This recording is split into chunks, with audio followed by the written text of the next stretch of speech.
वासुदेवाय। ॐ नमो भगवते वासुदेवाय। ॐ नमो भगवते वासुदेवाय।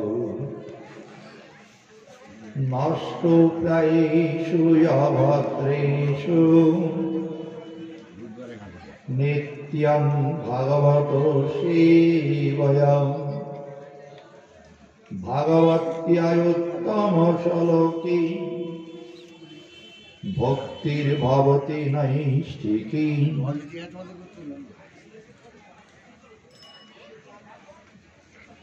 नारायणं नमस्कृत्य नरं चैव नरोत्तमं देवीं सरस्वतीं व्यासं ततो जयमुदीरये।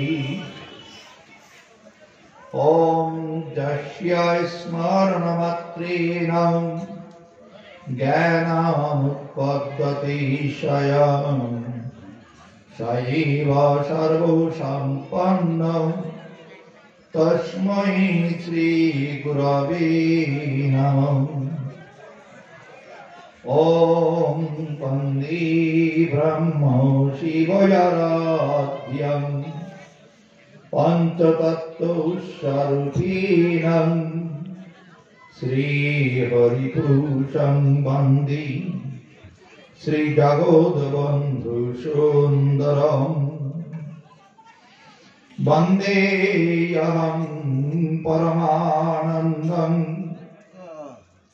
महावतारणं परं कृष्णं गौरजगद्बन्धुं वन्दे भक्त्या जगद्गुरुम्। কল্পতরু কথাটা কল্পতরু দিবসটা অবতীর্ণৌ সকারণৌ কল্পতরু দিবস পরিচ্ছিন্নৌ সদীশ্বর শ্রীকৃষ্ণ চৈতন্য নিত্যানন্দৌ গৌরাত্রৌ ভজে। জয়তাং সুরতৌ পঙ্গনমতের গতি মদে সর্বস্য পদম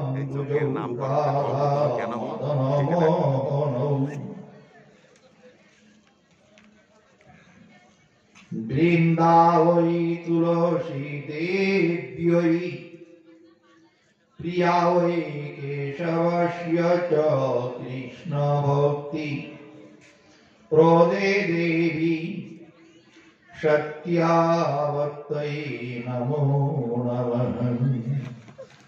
রূপ সনাতন ভট্ট রঘুনাথ জয়ন্ত্যমি সহৈব জীব গোপাল দাসন্ত রঘুনাথ কই সন্নঙ্গ স্বামী নামেশং চরণী মতিরস্তু মে यदि कृपातरणीं लब्धा तरीयं भवसागरम्।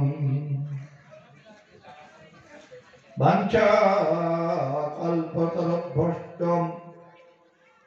कृपासिन्धुभ्यैव च पतितानां पावनेभ्यो वैष्णवेभ्यो नमो नमः।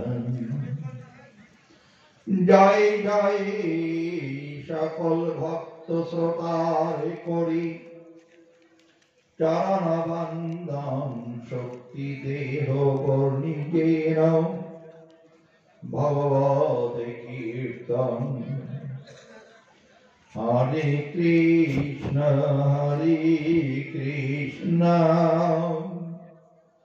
कृष्ण कृष्ण हरे हरे हरे राम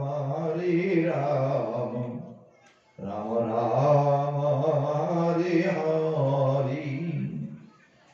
हरे कृष्ण कृष्ण कृष्ण हरे हरे রাম রাম রাম হরে হরে ওম গুরু কৃপাই কেবলম ওম গুরু কৃপাই কেবলম ওম গুরু কৃপাই কেবলম শ্রী গুরু প্রেমানন্দে হরি হরি বল নিতাই গৌর সীতারাধ প্রেমানন্দে হরি হরি বল জয় জগৎ বন্ধু বল হরি হরি বল জয় রাধে জয় অর্জুন। আজকে নাকি কল্পতরু দিবস। কল্পতরু সম্বন্ধে কেন এই যজ্ঞের নামকরণ রাখা হয়েছে সম্বন্ধে বলতে বলেছেন। কল্পতরু মহানাম মহাযজ্ঞ লেখা আছে, কল্পতরু দিবস লেখা নেই। আজকে নাকি কল্পতরু দিবস।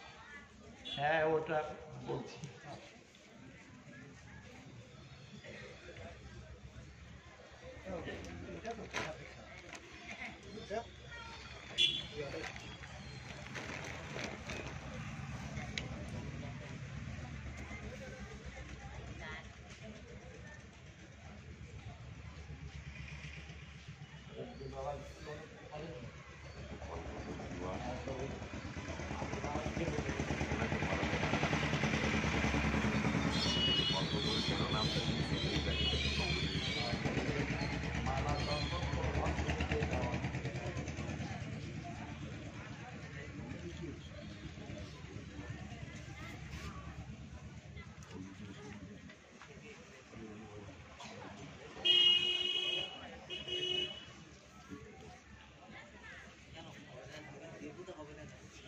আমাদের প্রিয় সুব্রত দা উনি এই অনুষ্ঠানটার নাম দিয়েছেন কল্পতরু মহানাম মহাযজ্ঞ। কল্পতরু কথাটার অর্থ আছে, তরু মানে আপনারা সকলেই জানেন, তরু মানে হলো গাছ, অর্থাৎ এই যে গাছটা, এই গাছের কাছে আপনি যা কিছু কল্পনা করবেন বা যা কিছু চাইবেন, আপনার কল্পনা মাত্রেই সেটা উপস্থিত হবে। কিন্তু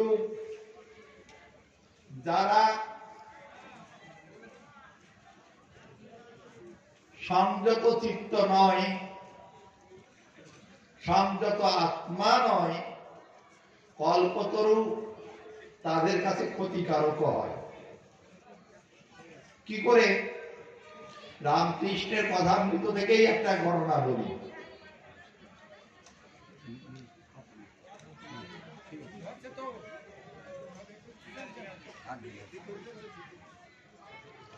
রামকৃষ্ণ কথামৃত ঘটনাটা কি?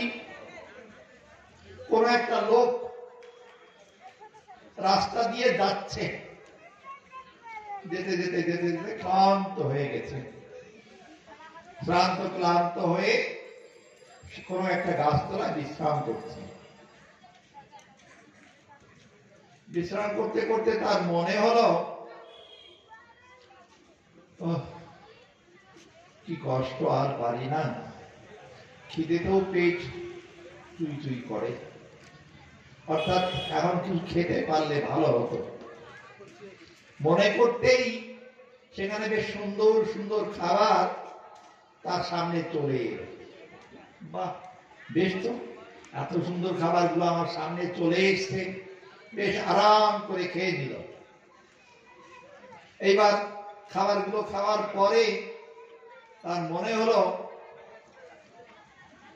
পেটটা তো বললো এখন একটু শুয়ে বিশ্রাম করে নিতে পারলে ভালো হতো, যদি এখানে সুন্দর খাট থাকতো, খাটের পরে নরম বিছানা, তাতে একটু গড়াগড়ি দিয়ে নিতে পারতাম।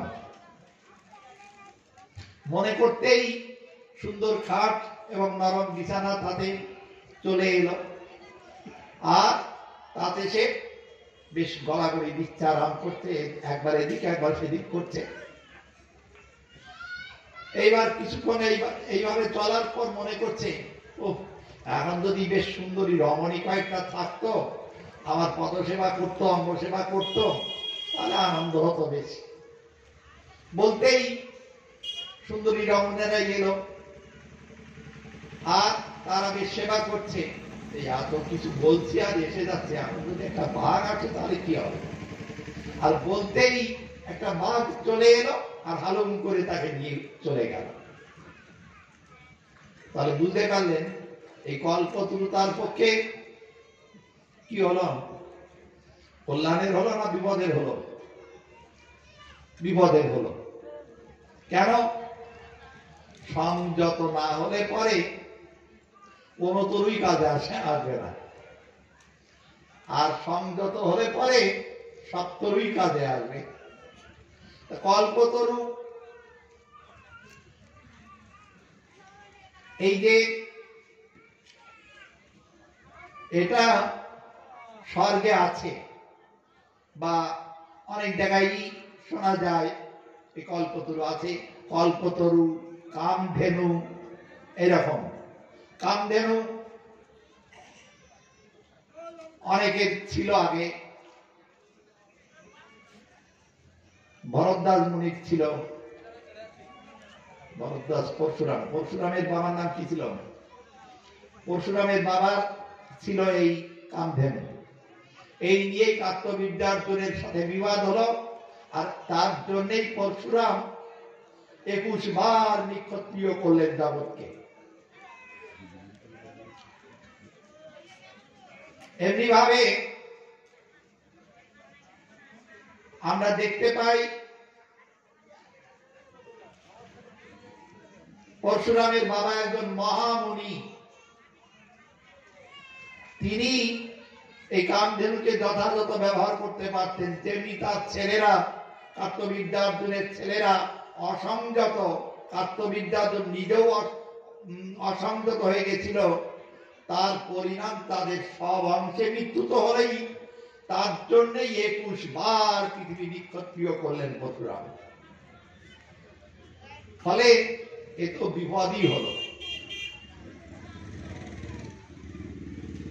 তো আমরা ব্রহ্ম সংহিতা বলে একটা গ্রন্থ আছে।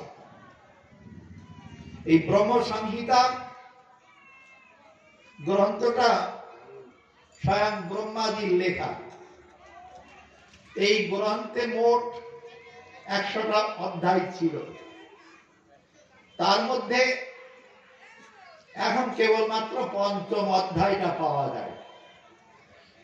সে মহাপ্রভুর কৃপায়। মহাপ্রভু যখন দক্ষিণ ভারত ভ্রমণ করতেন বা করেছিলেন, তখন এই 2খানা গ্রন্থ তিনি লিখিয়ে নিয়ে এসেছিলেন। একটা ব্রহ্ম সংহিতা আর একটা বিল্বমঙ্গল ঠাকুরের কৃষ্ণ কর্ণামৃত। এই 2খানা গ্রন্থ উনি লিখিয়ে নিয়ে এসেছিলেন। তার জন্য এই অধ্যায়টা আমরা পাই, এই যে ঈশ্বর পরম কৃষ্ণ সচ্চিদানন্দ বিগ্রহ অনাদির আদির গোবিন্দ সর্ব কারণ কারণম। এইটাই তার প্রথম শ্লোক। এতে মোট এই অধ্যায়ে 72টা শ্লোক আছে। এখানে গোবিন্দের মহিমা উজ্জ্বল ভাবে বর্ণনা করা হয়েছে। আমরা এটাও জানি শ্রীমান মহাপ্রভু গৌর সুন্দর সর্বশাস্ত্রই তো তার নিঃশ্বাস, অর্থাৎ সর্বশাস্ত্রের অধিপতি দেবতাও, এবং তিনি সর্ববেদ বেদান্ত বেত্তা, জানেন। তৎসত্ত্বেও তিনি 5খানা গ্রন্থ মাত্র আস্বাদন করতেন তার প্রিয় 2 বন্ধুর সাথে। কে কে? স্বরূপ দামোদর এবং রায় রামানন্দ। সেই 5খানা গ্রন্থ কি ছিল? ব্রহ্ম সংহিতা, কৃষ্ণ কর্ণামৃত, রায় রামানন্দের লেখা একটা নাটক ছিল, জগন্নাথ বল্লভ নাম এই নাটক, তারপর চণ্ডীদাস বিদ্যাপতির পদ এবং জয়দেবের গীত গোবিন্দ, এই ছিল মহাপ্রভুর আস্বাদনের বিষয়। মাত্র এই 5খানা গ্রন্থই তিনি শেষে আস্বাদন করতেন। সেখানেই এই ব্রহ্ম সংহিতা থেকে কয়েকটা কথা বলবো। প্রসঙ্গ আমি এটা উঠাতে চাইনি, আমি অন্য প্রসঙ্গ আজকে বলবো ঠিক করেছিলাম, কিন্তু আপনাদের থেকে 3-4 জন অনুরোধ করলেন, পরে সুব্রত বাবুও বললেন যে আজকে এই কল্পতরু মহানাম মহাযজ্ঞ, এই কল্পতরু সম্পর্কে একটু বলুন। তাই বলছি, ব্রহ্মসংহিতাতেও এর উল্লেখ আছে। বলছেন বৃন্দাবনের যত তরু সবই কল্পতরু, বৃন্দাবনের যত ধেনু সবই কামধেনু, কিন্তু গোপীগণ এই বৃক্ষদের কাছে গোবিন্দ সেবার জন্যেই পত্র পুষ্প ফল এই ছাড়া আর কিছুই কামনা করতেন না। প্রতিটা ধেনুই কামধেনু হওয়া সত্ত্বেও গোপীগণ সেই ধেনুর কাছে গোবিন্দ সেবার দুগ্ধ ভিন্ন অন্য কিছু কামনা করতেন না। কেন? তারা সংযত চিত্ত ছিলেন, আর যারা কামনা করছেন তারাও প্রত্যেকেই লক্ষ্মী। প্রতিটা গোপী লক্ষ্মী ছিলেন, লক্ষ্মীরই প্রতিরূপ। এই যত গোপী তার মধ্যে লক্ষ্মী ভিন্ন আর কেউ নেই, লক্ষ্মীরই ভিন্ন ভিন্ন প্রকাশ, বা রাধারানীরই ভিন্ন ভিন্ন প্রকাশ। অতএব তারা ইচ্ছা মাত্রেই সকল কিছুই করতে পারেন। আরো একটা জিনিস দেখুন, আমরা যে শ্রী গোবিন্দের কথা বলি, গোবিন্দের চরণ আছে, হাত আছে, মুখ আছে, পেট পিঠ ইত্যাদি প্রতিটা অঙ্গই আছে, কিন্তু আমাদের অঙ্গের মতো তার অঙ্গ কিন্তু নয়। তার অঙ্গ যে কোনো অঙ্গের কাজ যে কোনো অঙ্গ করতে পারে। আমরা যদি কোন একটা সুন্দর খাবার রান্না করে বলি দেখুন তো খাবারটা কেমন হয়েছে, এই বলে যদি চোখে মধ্যে দিয়ে দেই, তাহলে আপনি সেই খাবারের আস্বাদন পাবেন না চোখটাই অন্ধ হয়ে যাবে? এইরকম আমরা একটা অঙ্গের কাজ অন্য অঙ্গ দিয়ে করতে পারি না। চোখের কাজ দেখা, দেখা ভিন্ন অন্য কোনো কাজ করতে পারি না। কানের কাজ শোনা, শোনা ভিন্ন অন্য কিছু করতে পারি না। কিন্তু গোবিন্দ পা দিয়েও খেতে পারে। কি করে? এবার ব্রহ্মসংহিতার স্বরূপ দিয়েই বলবো। অঙ্গানি যস্য সকলেন্দ্রিয় বৃত্তিমন্তি পশ্যন্তি পান্তি কলয়ন্তি চিরং জগন্তি আনন্দ চিন্ময় সদুজ্জ্বল বিগ্রহস্য গোবিন্দম আদি পুরুষং তমহং ভজামি। গোবিন্দম আদি পুরুষং তমহং ভজামি। অঙ্গানি যস্য, যার অঙ্গ সকল, সকল ইন্দ্রিয় বৃত্তিমন্তি, সমস্ত ইন্দ্রিয়ের বৃত্তি অর্থাৎ কার্যাবলী আছে। যে কোনো অঙ্গ দিয়ে যে কোনো অঙ্গের কাজ তিনি করতে পারেন। তিনি কান দিয়েও চলতে পারেন, এইরকম। যাই হোক, আমরা এবার শ্রী গোবিন্দের যে লীলামৃত কল্পতরুর কথা বলছিলাম, কল্পতরু দেখলাম, তাহলে কি এই বৃক্ষ তার কাছে আমরা যা খুশি চাইবো এবং সেটা আমরা পাবো। কিন্তু এখানে কল্পতরু মহানাম মহাযজ্ঞের কথা বলা হয়েছে।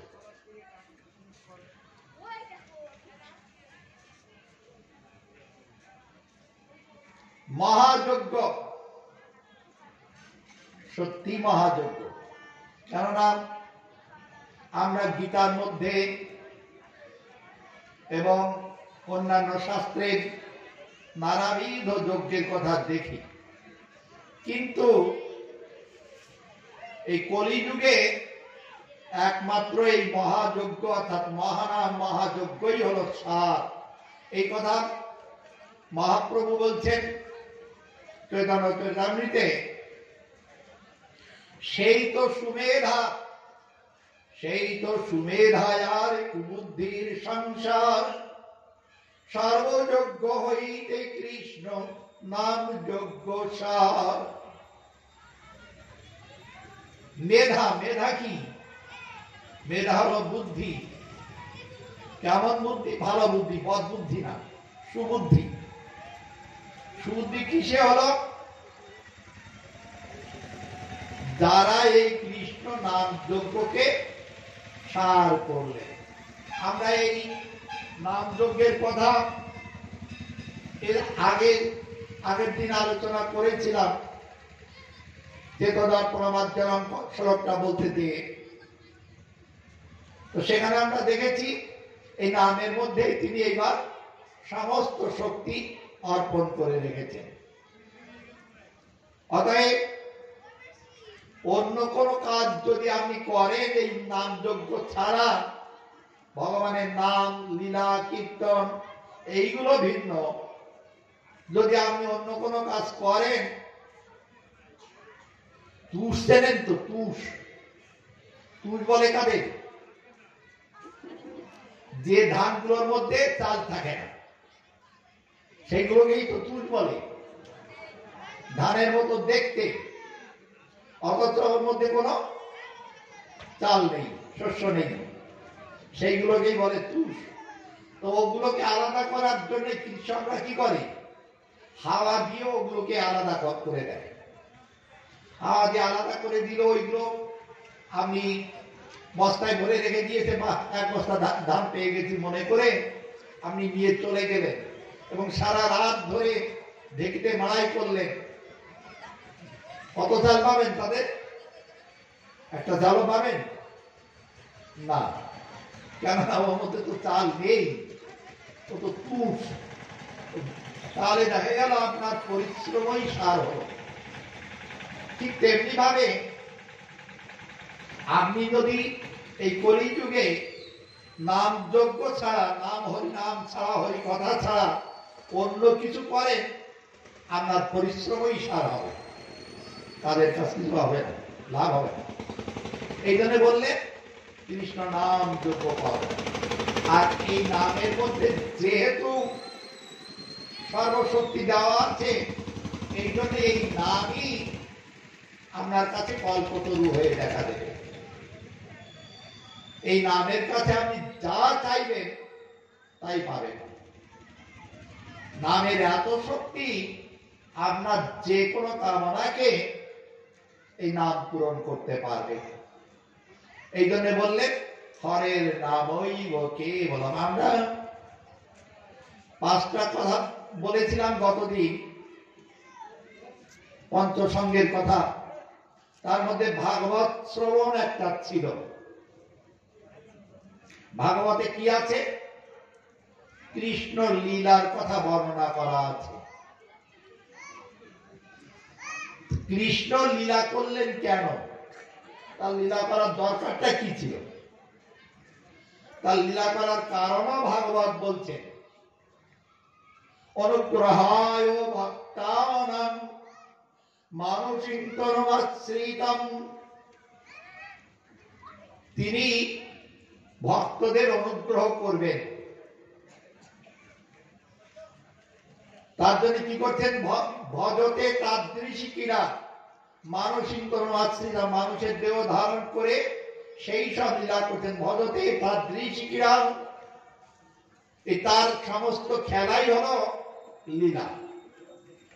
বেশ, যা শ্রুত্বা তৎপর ভাবে, যেগুলো শুনলে আপনি কৃষ্ণমুখী হয়ে যাবেন। কৃষ্ণ কবে, কোথায়, কখন, কি লীলা করলেন, সেইগুলো শুনলেই আমার কল্যাণ হয়ে যাবে। বলেন কি? কত কথাই তো শুনি, তা সেই সব কথা কি আমাদের কল্যাণ করে? না, করে না। কোন কোন কথা শুনলে লাভের পরিবর্তে আরো ক্ষতি হয়। অর্থাৎ কারণ নিন্দা সূচক কথা, দোষ সূচক কথা, এইগুলো যদি আমরা কীর্তন করি, বলি, তাতে আরো ক্ষতি হয়। বড় নিন্দা, বড় চর্চা, এইগুলো বিষের কাজ করে। বিষ খেলে যেমন মৃত্যু অনিবার্য, তেমনি আপনি যদি এইগুলো করেন তাহলে আপনার ক্ষতি অনিবার্য। এই জন্য বললেন পরনিন্দা পরচর্চা বিষবৎ ত্যাগ করো। তো যাই হোক, এই কথাকে বলা হচ্ছে অমৃত। তব কথা অমৃত। আগে বলা হলো অনুগ্রহায় ভক্তানাং মানসিক কর্মাশ্রিত ভজতে তাদৃশী ক্রীড়া যা শ্রুত্বা তৎপরো ভবেৎ। জয় জয় শ্রী শ্রী শ্রী নিতাই গৌর জগন্নাথ প্রেম প্রেমানন্দে। ঠিক আছে।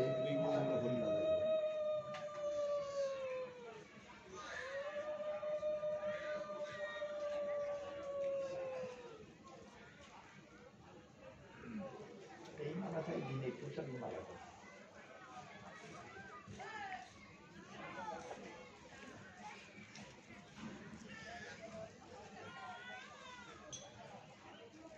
এই প্রসাদী মালাটা দিন,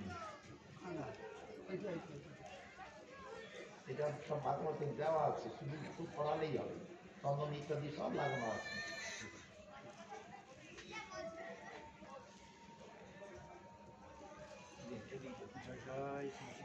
জয় জয় শ্রী গুরু নিতাই গৌর সীতানাথ প্রেমানন্দে। হরি বল হরি বল হরি বল।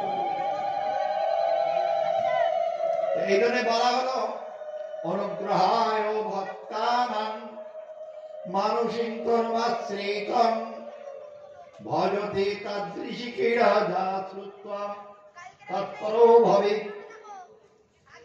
ভক্তদের অনুগ্রহ করার জন্য তিনি এমন মধুর লীলা করছেন, তার কথাগুলো শুনলেই আমাদের কল্যাণ হবে।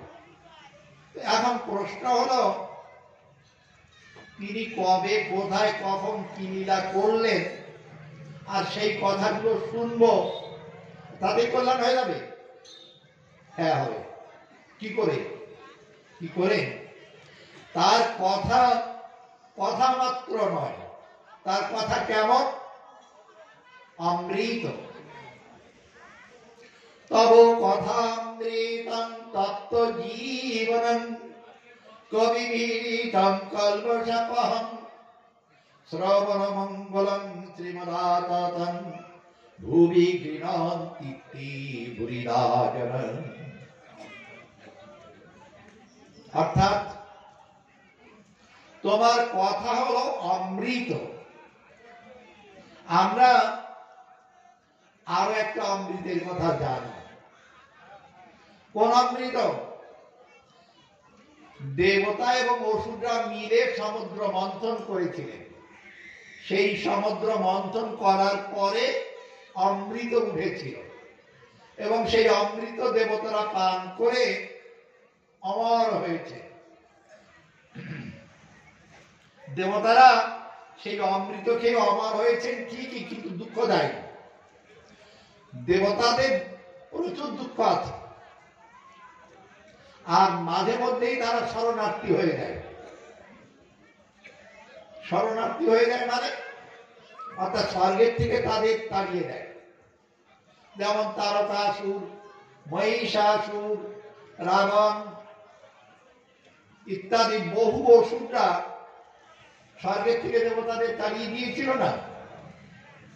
তখন দেবতারা বিভিন্ন শব্দরূপে পৃথিবী এবং অন্যান্য জায়গায় ঘুরে বেড়াতো। তাহলে কি দেখলাম, দেবতাদের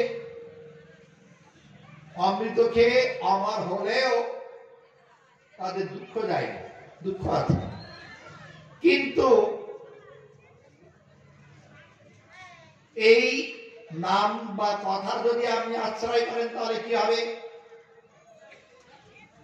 আপনার তাপত্রয় উন্মূলন, এই যে ত্রিতাপ জ্বালা আপনার মূল শুদ্ধ উঠে আসবে।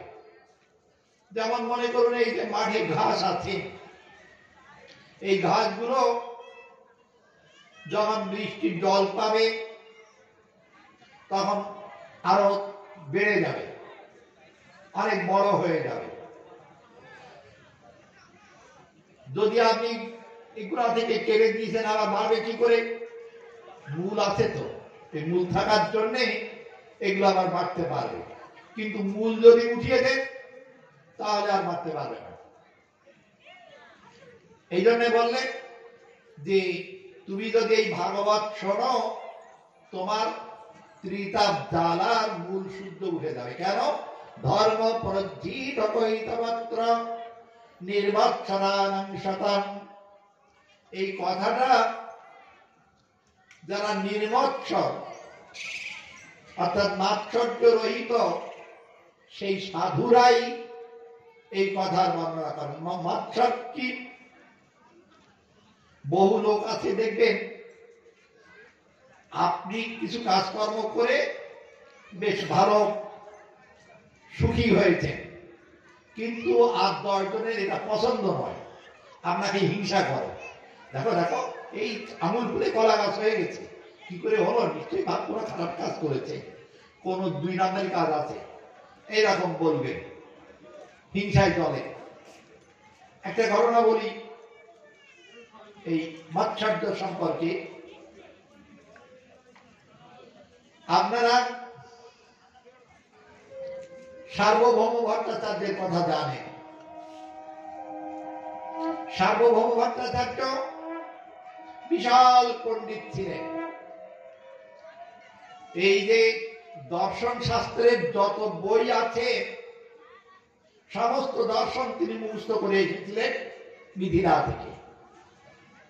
তখন পড়তে যেতে হতো মিথিলায়, ওখান থেকে কোনো বই আনতে দিত না। এই জন্য তিনি first cover to end cover সমস্ত বই মুখস্থ করে চলে এসেছিলেন। কি অলৌকিক ক্ষমতা তার ছিল। এই সমস্ত গ্রন্থ মুখস্থ করে এসে তিনি চলে গেছিলেন পুরীতে। পুরীতে গেলেন কেন, বাংলায় নয় কেন, তুমি তো নবদ্বীপের লোক, পুরীতে গেলেন কেন? পুরীতে গেলেন, বাংলায় তখন মুসলমান রাজা ছিল। হিন্দুদের শাস্ত্র নিয়ে পণ্ডিত হয়ে মুসলমান রাজত্বের লাভটা কি? ওরা কোনো কদর করবে? করবে না। কিন্তু উড়িষ্যায় পুরীতে হিন্দু রাজা ছিলেন মহারাজ প্রতাপরুদ্র, সেখানকার রাজা, তিনি তাকে সভা পণ্ডিত করলেন, রাজসভার পণ্ডিত করে দিলেন। আর রাজসভার পণ্ডিত মানেই বিশাল সম্মান যেমন আছে, অর্থ তেমনি আছে। তো এই সার্বভৌম ভট্টাচার্য তো সন্ন্যাসী ছিলেন না, গৃহী ছিলেন, এবং তার একটা কন্যাও ছিল। কন্যাটার নাম হলো ষাঠি। এই ষাঠির বিয়েও দিয়েছিলেন অমোঘ বলে একটা ছেলের সাথে। অমোঘের সাথে বিয়ে হয়েছে। তো এতদিন ধরে অমোঘ মনে করত আমার শ্বশুরের যে বিষয় সম্পদ আছেন, এই একটা মেয়ে ছাড়া তো আর কেউ নেই, সব আমিই পাবো, ঘর জামাই থাকতো। তো সার্বভৌম ভট্টাচার্য তাকে খুব ভালোবাসতেন। কিন্তু যেদিন মহাপ্রভুর করুণা পেলেন, মহাপ্রভুর করুণা পাওয়ার পর তিনি মহাপ্রভুর করুণা পাওয়ার পরে তিনি মহাপ্রভুর এত ভক্ত হয়ে গেলেন, বললেন যে তুমি প্রত্যেক দিনই যে কয়দিন পুরীতে থাকবে কেবলমাত্র আমার এখানেই ভোগ গ্রহণ করবে, অন্যত্র নেবে না। আর তিনি যে স্বয়ং ভগবান, এটা সার্বভৌম ভট্টাচার্যকে মহাপ্রভু সরভুজ রূপ দর্শন করিয়েছিলেন, অর্থাৎ ছয়খানা হাত দেখিয়েছিলেন, অর্থাৎ তিনিই ভগবান শ্রীরামচন্দ্র ছিলেন, তিনিই ভগবান শ্রীকৃষ্ণ ছিলেন, এবং তিনিই এখন গৌরাঙ্গ মহাপ্রভু হয়ে এসেছেন। অর্থাৎ ভগবান শ্রীরামচন্দ্রের দুইখানা হাত, ভগবান শ্রীকৃষ্ণচন্দ্রের দুইখানা হাত, এবং মহাপ্রভু শ্রী গৌর হরির দুইখানা হাত, এই ছয়খানা হাত তিনি তাকে দেখালেন। সার্বভৌম ভট্টাচার্য চিরজীবনের মতো তার চরণে আত্মসমর্পণ করলেন এবং তাকে প্রার্থনা করেছিলেন, তুমি আর অন্যত্র ভোগ গ্রহণ করবে না, এখানে গ্রহণ করবে। তারপর সেই যে মহাপ্রভু কমাতে কমাতে কমাতে কমাতে একেবারে মাসে 5 দিন করলেন।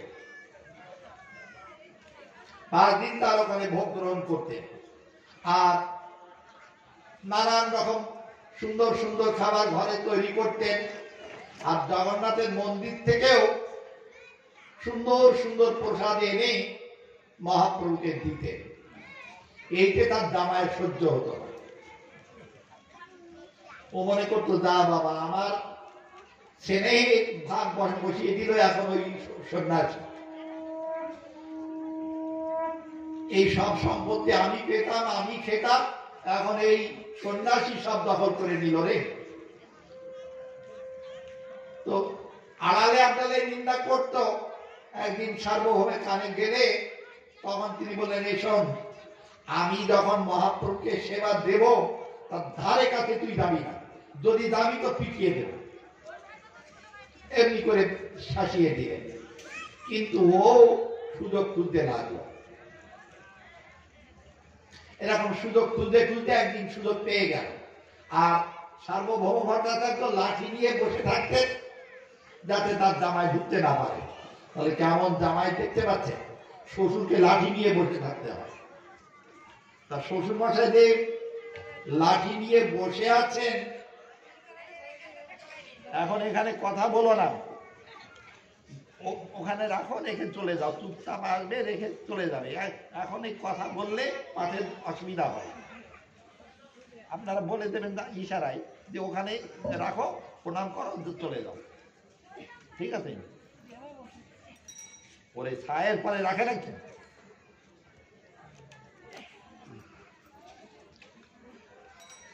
আচ্ছা, যেটা অমগের কথা বলছিলাম, তো হ্যাঁ, এইবার এই যে অমগ একদিন দেখেই ফেললো, দেখছে কি মহাপ্রভু থালা ভরে খাবার দিয়েছে। থালা ভরে খাবার দেওয়ার পরে তো বলছে, বাহ, এক সন্ন্যাসী এত খায়, এ তো 10-12 জনের খাবার, 10-12 জন খেতে পারে এই খাবারটা, আর এক সন্ন্যাসী এত খাবার বলে কি? এই সন্ন্যাসী কি? এই শুনেই সার্বভৌম তাকে লাঠি দিয়ে তাড়া করলেন, শ্বশুর জামাইকে লাঠি দিয়ে তাড়া করল, আর অমক তাতে দৌড় দিলেন। অমক ইয়ং ছেলে, সার্বভৌমের বয়স হয়ে গেছে, তার সঙ্গে দৌড়ে কি তিনি পারবেন? এই জন্যেই এই যে যার বল কম, গায়ে শক্তি কম, সে কি করে? মুখ চালায়। সার্বভৌম এরকম মুখ চালাতে লাগে, মর মর মর মর, হে ঠাকুর, হে নারায়ণ, হে দেবতা, ওকে মেরে দাও, ওকে মেরে দাও, তাহলে আমি খুশি হব, আনন্দ পাবো, এরকম প্রার্থনা করতে লাগলেন। শাড়িকে নিজের মেয়েকে বলছেন, শাড়ি তুই বিধবা, ওই রকম জামাই দরকার নেই, শাড়ি তুই বিধবা হয়ে না, এরকম বলছেন। তো সত্যি সত্যি অমগের তখন কলেরা হয়ে গেল, আর কলেরা রোগী 1 ঘন্টার বেশি বাঁচে না। কেন? তার জীবাণু এত দ্রুত বৃদ্ধি পায়, 1 ঘন্টায় শেষ, চিকিৎসা না হলে সঙ্গে সঙ্গে। তো বিসূচিকা বলে। আমাদের এই রোগটা হয়ে গেল। মহাপ্রভু শুনলেন, শুনে মহাপ্রভু দৌড়ে চলে গেলেন তার কাছে, যে বলছেন, অমোঘ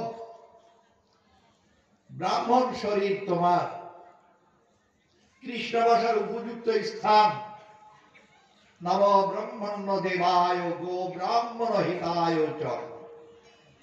তুমি ব্রাহ্মণ হয়ে হৃদয়ে কৃষ্ণকে না বসিয়ে মাৎসর্য চণ্ডালকে বসালে, অর্থাৎ আমাকে যে এরকম খেতে দিচ্ছে সেইটা দেখে তুমি এত হিংসা করলে। আর তার জন্যই তো তোমার শ্বশুর মশাই রাগে দুঃখে ক্ষোভে অভিশাপ দিয়েছেন। তিনি ভক্ত মানুষ, তার কথা তো মিথ্যা হবে না, যার জন্যই তুমি মৃত্যু মুখে পতিত হয়েছ। যাই হোক, আমি তোমাকে বাঁচিয়ে দিচ্ছি। তার বুকে হাত দিয়ে বললেন, ওঠো অমোঘ, হরিনাম করো। এই বলার সাথে সাথে অমোঘ একদম পুরোপুরি সুস্থ হয়ে গেলেন। আর উঠেই নিজের গালে নিজেই চড়াচ্ছেন, হায় হায়, এমন দয়াল প্রভুকে আমি নিন্দা করলাম। তো সত্যিই তো আমরা তাদের করুণার কথা জানতে না পেরে, সাধু গুরু বৈষ্ণবের কৃপার কথা জানতে না পেরে তাদেরকে নিন্দা করি, এবং তার পরিণাম হয় এইরকম ভয়াবহ। এই জন্য বলছেন মাৎসর্য চণ্ডাল বসালে। এই জন্য বললেন এই কৃষ্ণ কথা, এই মাৎসর্যকে কার সঙ্গে তুলনা করলেন? চণ্ডালের সঙ্গে। তো ওই রকম আমার মধ্যে যে মাৎসর্য রূপ চণ্ডাল, কাম, ক্রোধ, লোভ, মদ, মোহ, মাৎসর্য, এই ছয়টাকে বলা হয়েছে শত্রু। এই শত্রু ছয়জন আমার নিরন্তর ক্ষতি করে চলেছে। শত্রুটা তার ভালো করবে না, ক্ষতিই করবে। এই যে আমার মধ্যে যে শত্রুগুলো ক্ষতি করছে, এর কি কোনো প্রতিরোধ ব্যবস্থা করা যায় না? তাই বললেন যায়। কি করে? ভাগবত কথা শোনো, এরা কিচ্ছু করতে পারবে না। এই যে আগে যখন প্রথম হাতের ঘড়ি বেরিয়েছিল, যখন বৃষ্টি আসলে তার কি করতো? তাড়াতাড়ি হাত থেকে ঘড়িটা খুলে নিয়ে এমন ভাবে রাখতো যেন জল ওর মধ্যে পড়তে না পারে।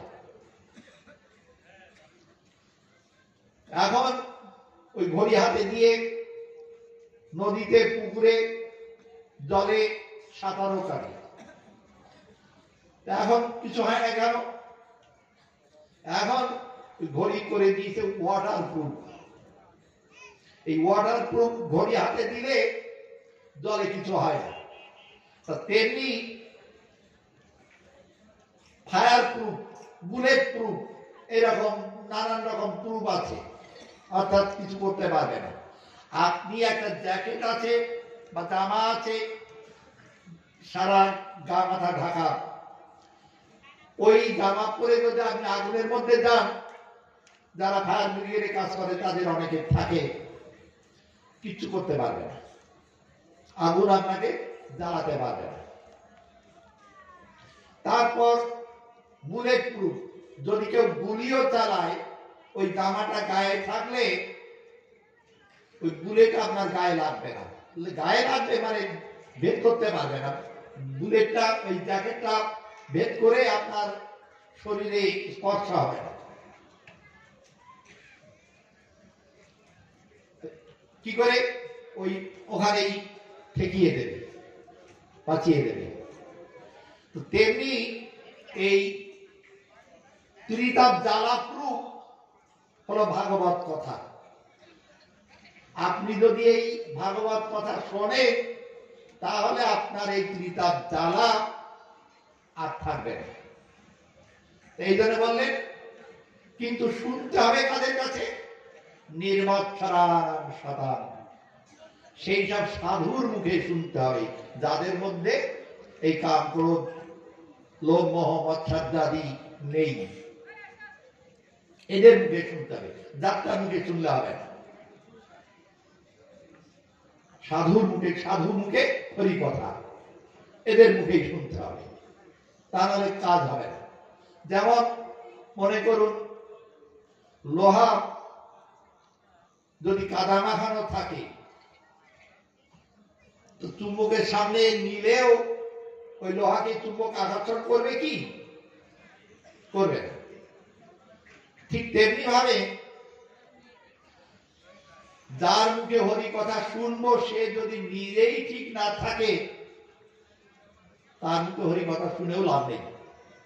এবং নির্মৎসরান সদান, সাধুর মুখে ভগবানের কথা শোনো। আমরা আরো একটা ঘটনা এই বিষয়ে বলবো। আপনারা জানেন আমরা যে 6 গোস্বামীর নাম বলি, সেই 6 গোস্বামীর মধ্যে একজন গোপাল ভট্ট গোস্বামী আছে। তো ইনার বাড়ি ছিল দক্ষিণ ভারতে। মহাপ্রভু যে সময় দক্ষিণ ভারতে গেছিলেন, বেঙ্কট ভট্ট তার ছেলে এই গোপাল ভট্ট 4 মাস চাতুর্মাস্য এর বাড়িতেই করেছিলেন মহাপ্রভু, 4 মাস ছিলেন। তখন এই গোপাল ভট্ট মহাপ্রভুর ভক্ত হয়ে গেছিলেন, মহাপ্রভুর করুণা তখন পেয়েছিলেন। গোপাল ভট্ট চলে এসছেন মহাপ্রভুর চরণে, 8 মাস ছিলেন মহাপ্রভুর চরণে। তারপর বলছেন তুমি এখন আমার কাছে থেকো না, বাড়ি চলে যাও, বাড়িতে মা বাবার সেবা করো। আর যতদিন মা বাবা থাকবে ততদিন বাড়িতে থাকো, আর বৈষ্ণবের স্থানে অর্থাৎ সাধুর কাছে, বৈষ্ণবের কাছে ভাগবত শেখো, পড়ো, শোনো। যাও ভাগবত পড়ো বৈষ্ণব স্থান, এই কথাটা বলে দিই। উনিও তাই করলেন। বললেন পণ্ডিতের কাছে শেখো, বিদ্বানের কাছে শেখো, এগুলো তো বলতে পারতেন না। যেমন একটা দৃষ্টান্ত দিয়ে বলি, মনে করুন আপনার বাবা একজন মহাপুরুষ, তার বিষয়ে আজ এখানে একটা সভা হচ্ছে এবং আপনার বাবার বিষয়ে বহু লোক এসে যে সমস্ত বক্তৃতা করছে আপনি নিজেও সেগুলো জানেন না। আপনি ছেলে হয়েও সেই সব বিষয়গুলো জানেন না। তারা যতই সুন্দর সুন্দর বক্তৃতা করুক না কেন, আপনার বাবার পরে আপনার যে শ্রদ্ধাটা আছে, ওইসব পণ্ডিতদের কি সেই শ্রদ্ধা আছে? তারা বক্তৃতা করলো, নমস্কার করলো, চলে গেল।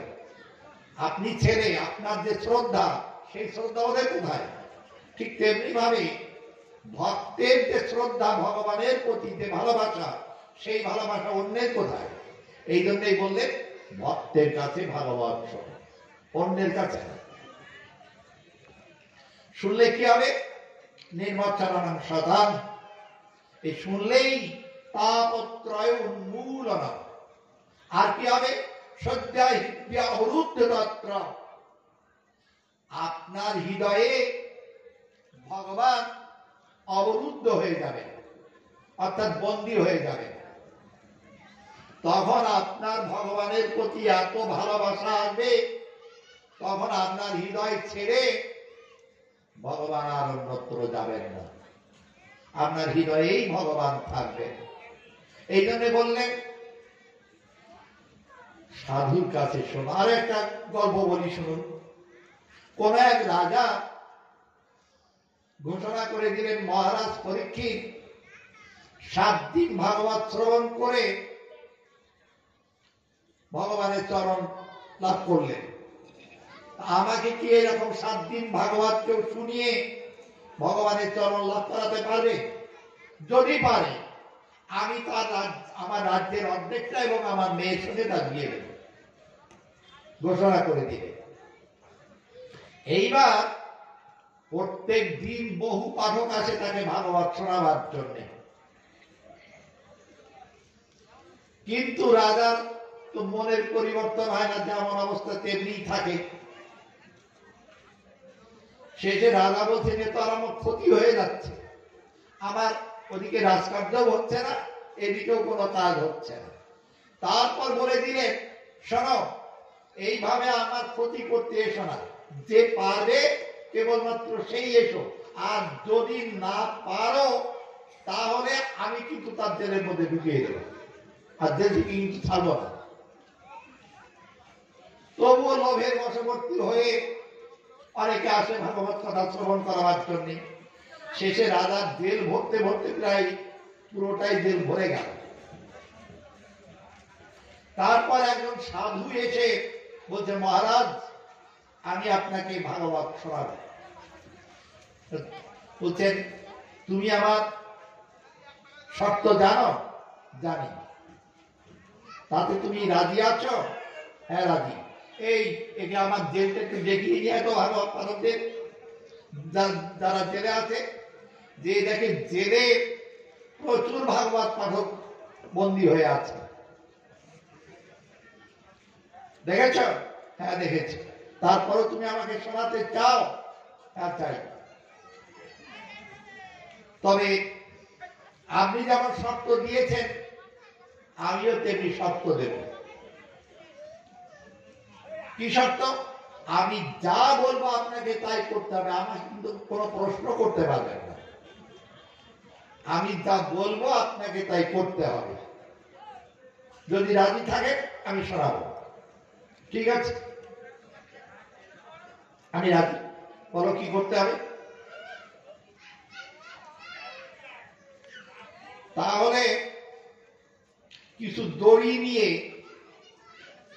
আপনি আমার সৈন্যগণের যিনি সেনাপতি আছেন এবং আপনার মন্ত্রিমণ্ডলীর মধ্যে যিনি সর্বশ্রেষ্ঠ বুদ্ধিমান মন্ত্রী আছেন, তাকে নিয়ে চলুন বনে যাই। কেন বনে গেল? দড়ি কিসের জন্য? মহারাজ, একটু আগেই তো আপনাকে বললাম আপনি কোনো প্রশ্ন করবেন না, যা বলবো তাই শুনবেন। আচ্ছা আচ্ছা, ঠিক আছে, চলো। তখন বনে চলে গেলেন। বনে যেয়ে সেনাপতিকে বললেন, রাজাকে এবং এই মন্ত্রীকে গাছে তুমি দড়ি দিয়ে ভালো করে বাঁধো। এ আমার কি কাজ? মহারাজ, আপনি বলেছেন আমি আমার শর্ত মেনে নেবেন, এইটাই আমার প্রসেস। আচ্ছা, ঠিক আছে, বাঁধো। সেনাপতি বেঁধে দিলেন মন্ত্রী এবং রাজাকে, আর সেনাপতিকে পাঠক নিজে বেঁধে দিল। এইবার মহারাজকে বলছে, মহারাজ, আপনার সেনাপতি বন্দী হয়েছে, ওকে মুক্ত করুন। সেনাপতিকে বলছেন, আপনার মহারাজ বন্দী আছেন, ওকে মুক্ত করুন। মন্ত্রীকে বলছেন, আপনি বুদ্ধি দিন কি করে মুক্ত হবে, আমরা তো সবাই বন্দী আছি, কাকে কিভাবে মুক্ত করব? ঠিক তাই, যারা নিজেরাই এখনো মায়া মুক্ত হতে পারল না, বন্দী হয়ে আছে, তারা আপনাদের কি মায়া মুক্ত করাবে? মায়া মুক্ত হতে গেলে যিনি মায়া মুক্ত হয়েছেন তার কাছেই ভাগবত শুনতে হবে। যিনি বিষয়ে আসক্ত, তিনি কি করে ভাগবত কথা শোনাবেন? তিনি তো নিজেই মুক্ত হতে পারেন না। তাই বলছেন যে নির্মৎসরানাং সতাম, এই সমস্ত নির্মৎসর সাধুদের কাছেই ভাগবত শ্রবণ কর। কেন? তব কথা অমৃতম। তাতে কি হবে? তপ্ত জীবনম, তোমার যে তাপিত জীবন, ত্রিতাপ জ্বালায় যে তাপিত জীবন, এই ত্রিতাপ জ্বালা তোমার দূর হয়ে যাবে। আর কি হবে? শোনো, এই ভাগবত কথা কবির কল্পনা মাত্র নয়, এটা আদি কবির লেখা। আদি কবি কে? আদি কবি তিনজন। সেই তিনজন কে কে? ব্রহ্মা এবং রামায়ণকে লিখেছেন বাল্মীকি, আর মহাভারতকে লিখেছেন, বেদ বিভাগ করেছেন কে? ব্যাসদেব। এই তিনজন, ব্রহ্মা, বাল্মীকি এবং ব্যাস, এই তিনজন। এই তিনজন, এদের কথার মধ্যে কোনো দোষ নেই, নির্দোষ কথা। কথার মধ্যে দোষ থাকে, কি কি থাকে? চারটে দোষ থাকে। আমাদের মধ্যে চারটে দোষ আছে। সেই চারটে দোষ কি কি? ভ্রম, প্রমাদ, ভ্রম, প্রমাদ। ভ্রম কাকে বলে? ভ্রম হলো দেখছি একটা জিনিস কিন্তু মনে করছি আর একটা জিনিস। যেমন আলো অন্ধকারে পথ চলছি, দেখলাম দড়ি, মনে করলাম বাবা কি সাপ, বলে দিলাম দৌড়। এই হলো ভ্রম। প্রমাদ, বিপ্রলিপ্সা, করুণা পাঠক, এই চারটে দোষ। ভ্রম, প্রমাদ, বিপ্রলিপ্সা এবং করুণা পাঠক। প্রমাদ কি? প্রমাদ হলো যা নেই সেও আছে বলে মনে করা। যেমন মনে করুন, আপনি প্রত্যেক দিন ভগবান শ্রীকৃষ্ণের অষ্টোত্তর শতনাম পাঠ করেন। অনেকদিন হয়ে গেছে বইটা এখন ছিঁড়ে গেছে, নষ্ট হয়ে গেছে। মনে করলেন আরেকটা বই নিয়ে আসি, নতুন আরেকটা বই নিয়ে এলেন। আগের বই পড়তে পড়তে আমার মুখস্থ হয়ে গেছে, তবুও আমি আরেকটা নতুন বই নিয়ে এলেন। এইবার ওই বইতে একটা লাইন নেই, যে লাইনটা নেই সে লাইনটাও আমি পড়ে গেলেন। লাইনটা নেই পড়লেন কি করে? যে লাইনটা নেই সেই লাইনটা আমি কি করে পড়লেন? আগের পড়া মুখস্থ আছে, সেই মুখস্থ পড়ে গেছে। ঠিক তেমনি ভাবে এই সংসার আমরা যে প্রথম করছি তা না। পশু পাখির জীবন থেকে শুরু করে মানুষের জীবন, দেবতার জীবন, সমস্তই সংসার। সংসার করেই চলেছি।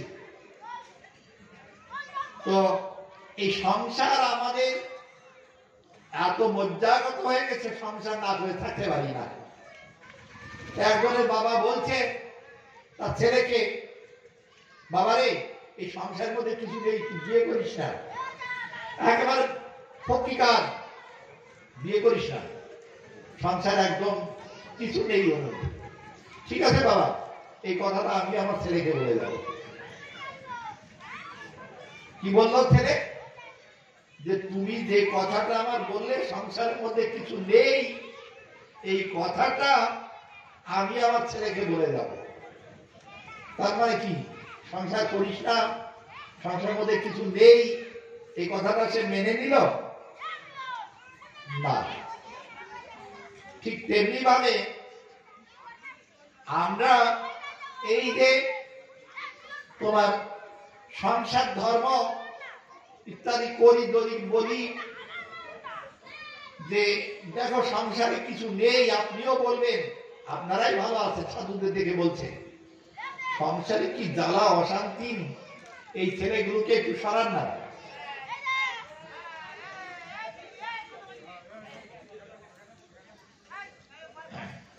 তো এই সংসার এত জ্বালা অশান্তি, আর ভালো লাগে না, আপনারাই ভালো আছেন, এরকম বহু সংসারীরা বলে না। তখন যদি বলা হয় ঠিক আছে আমরা যদি ভালো আছি মনে করেন, তা আপনি চলুন না, এখনই আমার সাথে চলুন, যাবেন? তখন বললে হ্যাঁ যেতাম, কিন্তু নাতিটা না আমার বড় নেওটা, এই জন্য ওরে ছেড়ে যেতে পারি না, বা কিছু একটা এরকম অজুহাত বের করে দেবেন। অর্থাৎ সংসার আমরা কেউ ছাড়তে চাই না। আগে চতুরাশ্রম ছিল, অর্থাৎ ব্রহ্মচারী হওয়ার পরে যদি সে সন্ন্যাস না হয়, সন্ন্যাসী না হলে গৃহস্থ হতো। গৃহস্থের বাড়িতে কতদিন থাকবে? 25 বছর। অর্থাৎ 25 বছর পর্যন্ত সে পড়াশোনা করবে, 25 বছরের পরে সংসার করবে এবং সংসার করবে 50 বছর পর্যন্ত। তারপর বানপ্রস্থ হয়ে যাবে, অর্থাৎ বনে যেয়ে বাস করবে। তারপর এই বানপ্রস্থি যখন হবে তখন ছেলেরা যদি আসতে পারে উপদেশ নেওয়ার জন্য, কিন্তু সন্ন্যাস নেওয়ার পরে একদম নয়,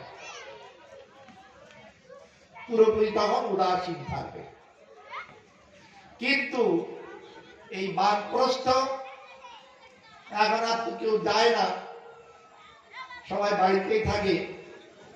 আর বাড়িতে ছেলেগুলো পুরুষরা থাকলেও আমার একটা অসুবিধা নেই, কিন্তু বেশি ঝগড়া হয় শাশুড়ি আর বৌমা। কিসের ঝগড়া? শাশুড়ি চাবিটা কিছুতেই বৌমাকে হ্যান্ড ওভার করবে না, সে চাবির গোছাটা নিজের আসলেই রাখবে। আর বৌমা বলছে এবার তুমি এতদিন সংসার করেছ, এবার আমার পর ছেড়ে দাও না, কিছুতেই দেবে না। এই নিয়েই ঝগড়া অশান্তি, অর্থাৎ কর্তৃত্ব, এক কথায় কর্তৃত্ব নিয়ে। তেমনি করে যখন শাশুড়ি বৌমার ঝগড়া মেটে না, তার কারণ হলো আমরা বানপ্রস্থে যেতে কেউ রাজি হই না, গেল সেটা। তারপর সন্ন্যাস। এই জন্য বললেন যে তুমি যদি এই কথাগুলো শোনো, তখন তোমার এই সংসারের পরে আর আসক্তি থাকবে না। এই জন্য বললেন তব কথামৃতং তপ্ত জীবনং কবিবিহিতং কল্মষাপহম। তোমার ভিতরে কালিমা গুলো আছে, অর্থাৎ যে জন্য তুমি সংসারবদ্ধ হতে চাইছ, যে তত্ত্বগুলো তুমি জানতে পারছ না, সেই তত্ত্বগুলো তোমার সামনে পরিষ্কার এসে যাবে। তখন তুমি বুঝবে কে তব কান্তা কস্তে পুত্র সংসারয়মতীব বিচিত্র। আচ্ছা, আপনারা বলুন তো, সংসারে আপনাদের কেউ ভালোবাসে? হ্যাঁ কি না?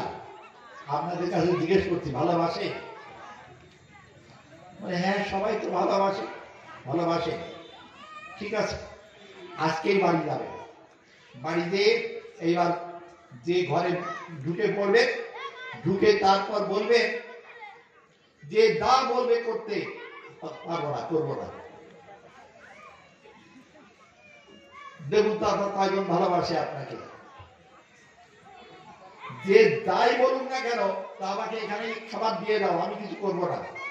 অনেক করেছি। প্রথম 2-1 দিন সহ্য করে নিলেও তারপর এবার গালাগালি শুরু হবে। এবার গালাগালির পর থেকে হাত চালাবে, তারপর গলা ধাক্কা দিয়ে বাড়ির বাইরে দিয়ে আসবে। দেবে না? দেবে না? দেবে তো? তা বলছেন তুমি যতক্ষণ দিতে পারবে ততক্ষণ তুমি ভালো, দিতে না পারলে সব শেষ। এই জন্য বলছেন যাবদেবিত্তই উপার্জন সত্য তাবন নিজ পরিজন রক্ত পশ্চাৎ ধাবতি জড় জড় দেহি ভক্তাং পৃচ্ছতি কোপি না কেহি। যখন দেহটা অসক্ত হয়ে যাবে, জরাগ্রস্ত হয়ে যাবে, আপনি পড়ে আছেন, অনেকদিন ধরে ভুগছেন, পরে আমাকে একটু জল দিয়ে যা রে, ও বুড়োটা তখন থেকে জ্বালাচ্ছে, এই ও দিতে যাবি না, গেলেই বাঁচবে। এরকম করে না? করে না? সংসারে করে, সংসারটাই এরকম। তাই বলছেন তুমি যতক্ষণ দিতে পারবে ততক্ষণ তুমি বেশ ভালো, আর দেওয়া বন্ধ হয়ে গেল তো সব শেষ। বার্তান পৃচ্ছতি কোপি না কে, কেউ এসে জিজ্ঞাসাও করবে না ঠাকুর তুমি কেমন আছো, কেউ জিজ্ঞেস করবে না। এই জন্য বলছেন তুমি যদি ভাগবত শোনো, ভগবান নিজে এসে তোমার সবকিছু করে দেবে। তো একটা ছোট্ট ঘটনা বলি, হয়তো আপনারা এর আগে অনেক পাঠকের কাছে শুনেও থাকবেন, তবু আবার বলি। মাধব যে কর্তৃপক্ষ কেউ নেই, এই যে বাচ্চাগুলো হাল্লা করছে, এতে অসুবিধা হয়, বলার কেউ নেই।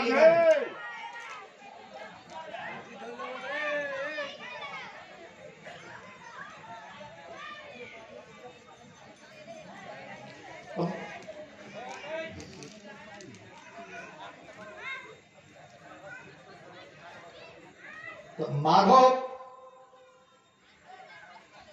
বলে একজন ভক্ত, মাধব জগন্নাথপুরীতে, তো সেখানে তিনি আসছেন, আস্তে আস্তে অনেক রাত্রি হয়ে গেছে। এখন যেমন গাড়ি ঘোড়া আছে, তখন তো আর গাড়ি ঘোড়া ছিল না। ফলে হাঁটতে হাঁটতে শ্রান্ত ক্লান্তও হয়েছে এবং ক্ষুধার্তও হয়েছে, আর রাত্রিও বেশ গভীর হয়ে গেছে। জগন্নাথ একটু রাত্রি শয়ন করেন। লক্ষ্মীদেবকে বলছেন, লক্ষ্মী প্রভু, মাধব তো এসছে, ও তো না খেয়ে আছে, তাহলে কি হবে? তা বলছেন, এই যে রাত্রেবেলায় ভোগ দিয়েছে সোনার থালায় করে, সে প্রসাদ তো, ভোগটা তো এখনো পড়ে আছে, প্রসাদটা তো আছে, তো তুমি এক কাজ করো, ওই প্রসাদটা মাধবকে দিয়ে এসো। মাধবকে বলছেন, তুমি তো না খেয়ে আছো, তা এই থালার প্রসাদটা তুমি খেয়ে নাও, আমি পরে এসে থালা নিয়ে যাব। তো মাধব খেয়ে নিয়েছেন থালার প্রসাদ গুলো, লক্ষ্মীদেবী স্বয়ং দিয়েছেন। লক্ষ্মীকে তা চিনতে পারেনি, একটা মেয়ে রূপ ধারণ করে দিয়ে এসছেন। এইবার সকালবেলায় যে পূজারি গেছে, যে আর সোনার থালাটা পাচ্ছে না, তো সে বলছে, রাত্রে যে সেবা পুজো করে গেছে তাকে বলছে, আরে সোনার থালা কি করলি?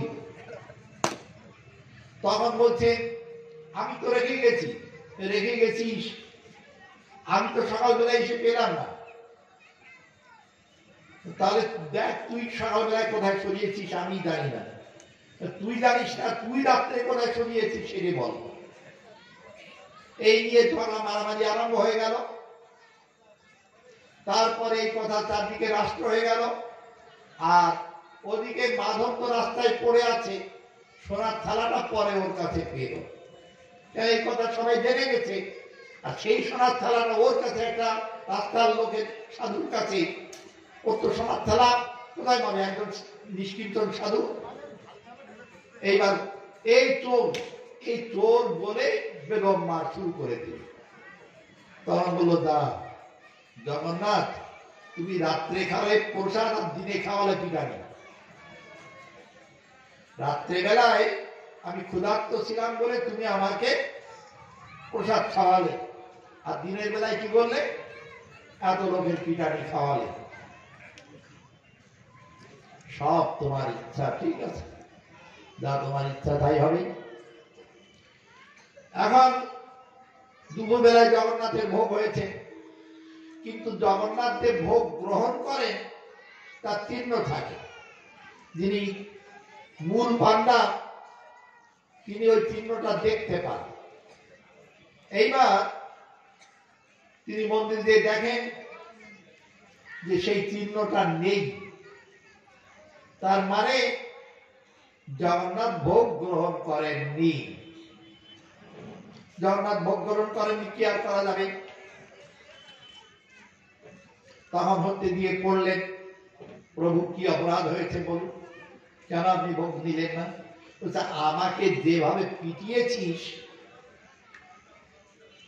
পিছনে যা, দেখ আমার পিঠের দিকে তাকা, যে দেখে একেবারে প্রচুর বেতের দাগ, মারধরের দাগ, আর খিদে পড়ে গেছে। কে মারলো তোমাকে? তোরাই তো মেরেছিস। কে মারলো মানে? আমরা আমরা কখন মারলাম তোমাকে? তুই মাধবকে মারিসনি? ওই যে একজন ভক্ত যার কাছে সোনার থালা পেয়েছিস, ভক্তের অঙ্গের আঘাত আমার গায়েই লাগে। ভক্তকে আঘাত করলে সেই আঘাত আমার গায়েই লাগে। আঘাত করিসনি? বলছেন প্রভু আমরা অজ্ঞান অনব জানতে পারিনি, থালা চুরি হয়ে গেছে মনে করে আমরা এইভাবে অপরাধ করে ফেলেছি, ক্ষমা করো প্রভু। তুমি তো দয়ার সাগর, করুণার সিন্ধু, করুণা করো প্রভু, ক্ষমা করো। তাহলে এক কাজ কর, কি মাধবকে ডেকে নিয়ে আয় আমার ঘরেই, আমাকে যে ভোগ দিয়েছিস ওর পাশে ওর একটা আসন দে, আমরা একসাথে বসে খাবো। তারপর তার জন্য একটা আসন দেওয়া হলো। এইবার সেই আসনে বসে জগন্নাথ তার ভোগ গ্রহণ করলেন, মাধব ভোগ গ্রহণ করলেন। কিছুদিন বাদে সবাই এবার মাধবকে বহুত সম্মান করে, জগন্নাথ এমনি করে তাকে সম্মানিত করেছেন। কিছুদিন বাদে জগন্নাথ বলছেন, শোন ওখানে একটা বাগানে না সুন্দর একটা কাঁঠাল বাগান আছে, আর কি সুগন্ধি কাঁঠাল, আর সুমিষ্ট রসালো কাঁঠাল, চল খেয়ে আসি। না না ঠাকুর আমি যাবো না, তোর কিচ্ছু করতে না, গাছে আমি উঠবো, তুই শুধু নিচের থেকে কাঁঠালটা ধরে নিবি। না ঠাকুর আমি কাঁঠাল চুরি করতে যাবো না, চল না বলেই তাকে একরকম টানতে টানতেই নিয়ে গেলেন। এইবার এই সমস্ত চুরি জামানির অভ্যাস নেই, জগন্নাথ কাঁঠালটা ছেড়ে দিয়েছেন কেটে উপর থেকে, ধরতে যে পড়ে গেছে, আর যেমনি পড়ে গেল শব্দ হয়েছে, অমনি মালিরা দৌড়ে এসে বলছে চোর চোর, আর জগন্নাথ তো লাফ দিয়ে পালিয়ে গেলেন, ধরল ওকে। তখন ও বলছে আমি চুরি করিনি, যে চুরি করেছে জগন্নাথ লাফ দিয়ে পালাবার সময় ওই বেড়ার গায়ে তার উত্তরীয়টা লেগে পড়ে আছে, ওইটা যে চুরি করেছে তার উত্তরীয় ওই পড়ে আছে, দেখো এ তো জগন্নাথের উত্তরীয়, ওই চুরি করছে, আমি করিনি। এখন চুরি করে ধরা পড়েছ, আবার জগন্নাথের দৌড় দিচ্ছ, বিশ্বাস হয় আমাকে এখানে বেঁধে রাখো, বেঁধে রেখে খোঁজ নিয়ে এসো। তারপর দিয়ে দেখে সত্যি জগন্নাথের গায়ে উত্তরীয় নেই। আর এই কথা মালিক বলতেই, খবরদার ওকে ওকে আঘাত করো না, আঘাত করলেই জগন্নাথের গায়ে আঘাত লাগবে। তারপর ওই কাঁঠাল বাগানের যে মালিক এই কথা শোনার পর পুরো বাগানটাই জগন্নাথের নামে লিখে দিল। তারপরে এই মাধব একসময় খুব অসুস্থ হয়ে গেছে, অসুস্থ একেবারে কি বলবো, মুহুর্মুহু পায়খানা হয়ে যাচ্ছে, উঠে পায়খানায় যাবে সে ক্ষমতাও নেই, বিছানায় পায়খানা করে দিচ্ছে। জগন্নাথ নিজে এসে পায়খানা করে পরিষ্কার করে দিচ্ছে। মাধব বলছেন করছো কি এটা? এখনই লোককে তোমার উপহাস করবে, এগুলো তুমি করো না, দাও না। আমার করতে ভালো লাগে, ভক্তের সেবা করতে আমার বেশ লাগে। তখন দেখুন এখানে দুটো মজার জিনিস। এই যে মাধব যদি বলতেন তুমি আমার অসুখটা ভালো করে দাও, উনি ভালো হয়ে যেতেন। বা জগন্নাথ যদি নিজে পরিষ্কার না করে বলতেন তুই ভালো হয়ে যা, তাতেও ভালো হয়ে যেতেন। কিন্তু জগন্নাথও বললেন না তুই ভালো হয়ে যা, ইনিও বললেন না আমাকে ভালো করে দাও। জগন্নাথ নিজে পায়খানা পরিষ্কার করছেন কিন্তু ভালো হয়ে যাও এটা বলছেন। তার কারণটা কি? বলছেন দেখো কর্মফল ভুগতে হয় তো, এই জন্য যদি তিনি ভালো হয়ে যাও বলে ভালো হয়ে যাবে ঠিকই, কিন্তু আবার কোনো সময় না কোনো সময় তার সেই জন্ম নিয়ে আবার এই পায়খানাটা ভোগ করতে হবে। এই জন্যে তাকে ভোগ করিয়ে নিয়ে একেবারে শুদ্ধ করে নিয়ে নিজের কাছে নিয়ে আসছে। এই জন্য বলছেন তাকে যদি তুমি ভালোবাসো এবং তার কথা শোনো, সে তোমার জন্য সব কিছু করবে। তোমার এর জন্য কোনো চিন্তা করতে হবে না, কেন তোমার হৃদয়ে তখন তিনি অবরুদ্ধ হয়ে গেছেন। জল পাওয়া যাবে? একটু ওই দিকে কেনার জল একটা ছোট বোতল আনতে বলুন তো। তো এখন এই যে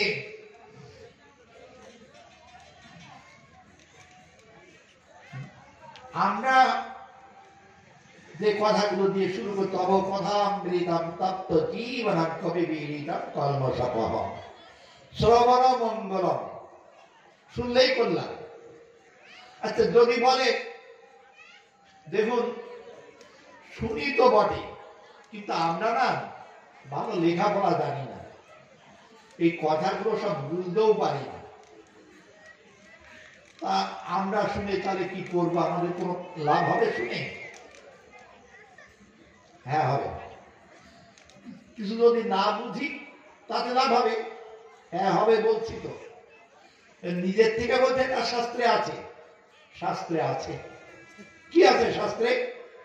বলছেন যে বা না বুঝে কেহ শুনিতে শুনিতে সেহ, কি অদ্ভুত চৈতন্য চরিত, জানিবে রসের রীতি, পাইবে পরম প্রীতি, শুনিলেই হইবে বড় হিত। যদি কেউ নাও বোঝে, যে বা না বুঝে কেহ, শুনতে থাকো। শুনতে শুনতে কি হবে? চেতদর্পণমার্জনম, তোমার চিত্তদর্পণমার্জন হয়ে যাবে। শুনিতে শুনিতে সেহ, কি অদ্ভুত চৈতন্য চরিত, ভগবানের কথা কি অদ্ভুত, কি অদ্ভুত। জানিবে রসের রীতি, তুমি মূর্খ হলেও তোমার হৃদয়ে এটা প্রকাশ পাবে, তুমি নিজেই বুঝতে পারবে, ভগবানই বুঝিয়ে দেবে। রামকৃষ্ণদেব কতটা লেখাপড়া শিখেছিলেন, নিজের নামটাও সই করতে পারতেন, অথচ বেদ বেদান্তের কথাগুলো তিনি হামেশাই বলে যেতেন।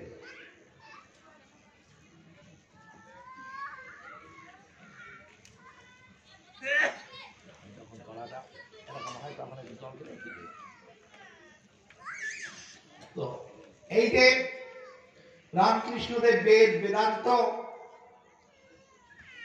সেই কথাগুলোই এত সাধারণ ভাবে সহজ ভাবে বলেছেন, যা মূর্খেও তার কথাগুলো বুঝতে পারে। কি করে বললেন? লেখাপড়া শিখে, শাস্ত্র পড়ে না, সমস্ত জ্ঞান তার মধ্যে প্রকাশিত হয়েছে ভগবানের নাম করতে করতে।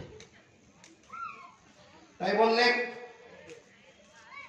জানিবে রসের রীতি, পাইবে পরম প্রীতি, শুনিলেই হইবে বড় হিত।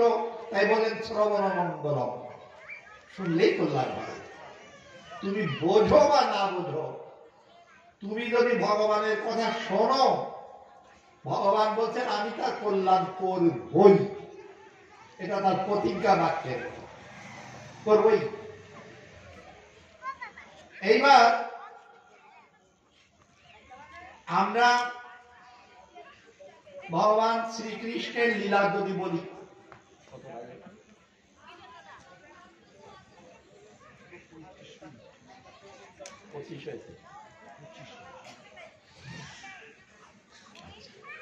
আমরা এইবার দেখুন কয়েকটা কথা বলবো।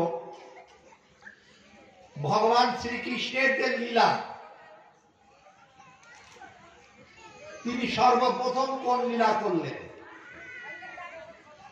পুতনা বধ। এই পুতনাকে বধ করেছিলেন তিনি, তখন তার বয়স কত ছিল? ভগবান শ্রীকৃষ্ণের বয়স তখন কত ছিল? মাত্র 6 দিন। 6 দিনের শিশু, 6 দিনের শিশু এই মহারাক্ষসী পুতনাকে বধ করলেন। আর পুতনা বধ হওয়ার পরে গেল কোথায়? বৈকুণ্ঠে। কি করে গেল? তো বলছেন শোনাম, অহমকীয়মিস্তান কালকূটং পায়াজিঘাংসায়। অর্থাৎ এই যে পুতনা স্তনে কালকুট বিষ মিশিয়ে ভগবান শ্রীকৃষ্ণকে পান করিয়েছিল। তো পুতনা লেবে ধাত্রী ধাত্রীগতি পেয়ে সে বৈকুণ্ঠে চলে গেল। তো বলছেন এমন দয়ালু ভিন্ন কোন বা দয়ালু শরণাং ব্রজেম, এমন দয়ালু ভিন্ন আর কার চরণে শরণ নেব। সাধারণ ভাবে আমরা অন্যান্য দেবদেবীর ক্ষেত্রে দেখি তার পুজো করতে গেলে বা কোনো কারণেই একটু দোষ হলে নানান রকম আমাদের কষ্ট ভোগ করতে হয়। আর এই পুতনা কি বলছেন, শোনো, লোকে বৃন্দাবনে যায় কিসের জন্য? ভজন করতে। তো আমি গেছিলাম কেন জানো? কৃষ্ণকে মারতে। আমি বৃন্দাবন কিসের জন্য গেছিলাম? কৃষ্ণকে মারতে গেছিলাম। তো মারতে গেছিলাম কিভাবে? আমি ধরেছিলাম এক অপূর্ব সুন্দরী রমণের রূপ, মাতৃরূপ ধারণ করেছিলাম। সন্তানদের প্রথম জন্মাবার পরে তার বেঁচে থাকার উপাদান কি? মাতৃস্তন। মায়ের দুধ ছাড়া তো অন্য কিছু খায় না সে। তখন মায়ের দুধই হলো তার একমাত্র সম্বল। আমি সেই স্তনেই বিষ মিশিয়েছিলাম। সেই বিষ মিশিয়ে তাকে পান করিয়েছিলাম।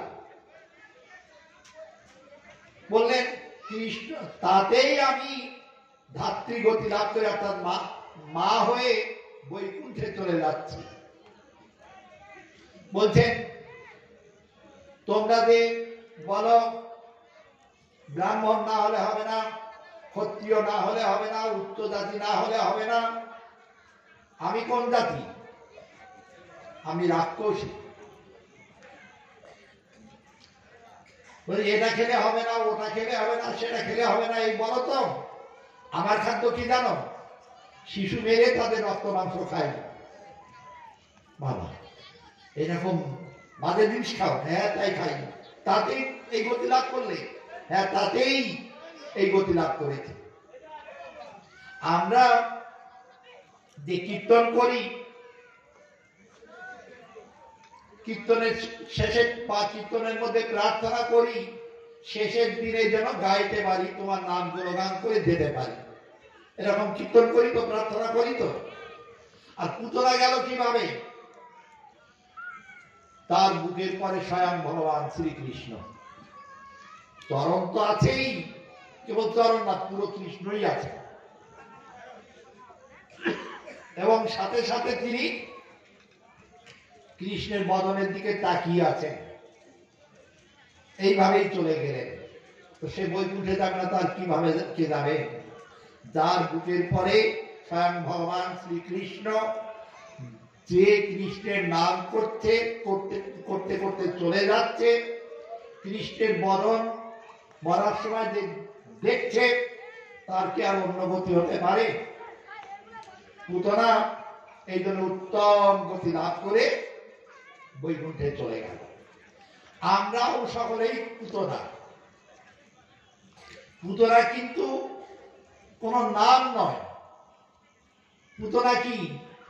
পুতনা হলো একটা বাহিনীর নাম। পুতনা, মাতৃকা, কটোরা ইত্যাদি। তো এইবার এই পুতনার নাম কি ছিল? এর নাম ছিল বকি, অহবকি। এই বকির কথা বলা হচ্ছে। এর আরো দুটো ভাই ছিল। বঘাসুরের কথা জানেন? এই বঘাসুর হলো তার একটা ভাই। আর অঘাসুরের কথা জানেন? এই অঘাসুর হলো আর একটা ভাই, অঘা বকাবকি, এরা দুই ভাই এক বোন। তা যাই হোক, পুতনা মানেটা কি? পুত মানে কি? পুত মানে পবিত্র। পুত মানে গঙ্গার পুত শরীরে, এরকম বলি না, গঙ্গার পবিত্র জলে। তো পুত মানে পবিত্র। তো পুত না অর্থাৎ পবিত্র না। তা আমরা কি সকলেই পবিত্র? না, আমরা দেহে মনে অপবিত্র। দেহের অপবিত্রতা দূর হয় স্নান করলে। মনের অপবিত্রতা কি করে হয়? মনে অপবিত্রতা আসে অপরের ক্ষতি চিন্তা করলে, আদে মাঝে কাজ করলে মনের অপবিত্রতা আসে। এই জন্য বললেন যে তুমি যদি ভগবানের নাম করো তাহলে তোমার এই অপবিত্রতা চলে যাবে। কেন? কি করে? যশ্বরে পুণ্ডরীকাক্ষং সবাজ্যভদ্রৌ শুচি। এটা বলেন আপনারা প্রত্যেকদিন, আগমন করতে বলেন না? যশ্বরে পুণ্ডরীকাক্ষং সবাজ্যভদ্রৌ শুচি। অর্থাৎ যে পুণ্ডরীকাক্ষকে স্মরণ করছে তার বাইরে অর্থাৎ দেহ এবং ভিতর অর্থাৎ মন, হৃদয় পবিত্র হয়ে যাবে। তাই বলেন সবাজ্যভদ্রৌ শুচি। এই জন্য বলেন তার নাম স্মরণ করতে, তার নাম করতে। অহল্লা, এখন যদি বলা হয় পুতনাকে না হয় কৃষ্ণ বৈকুণ্ঠ গতি দিলেন, আমাদের কে দেবে?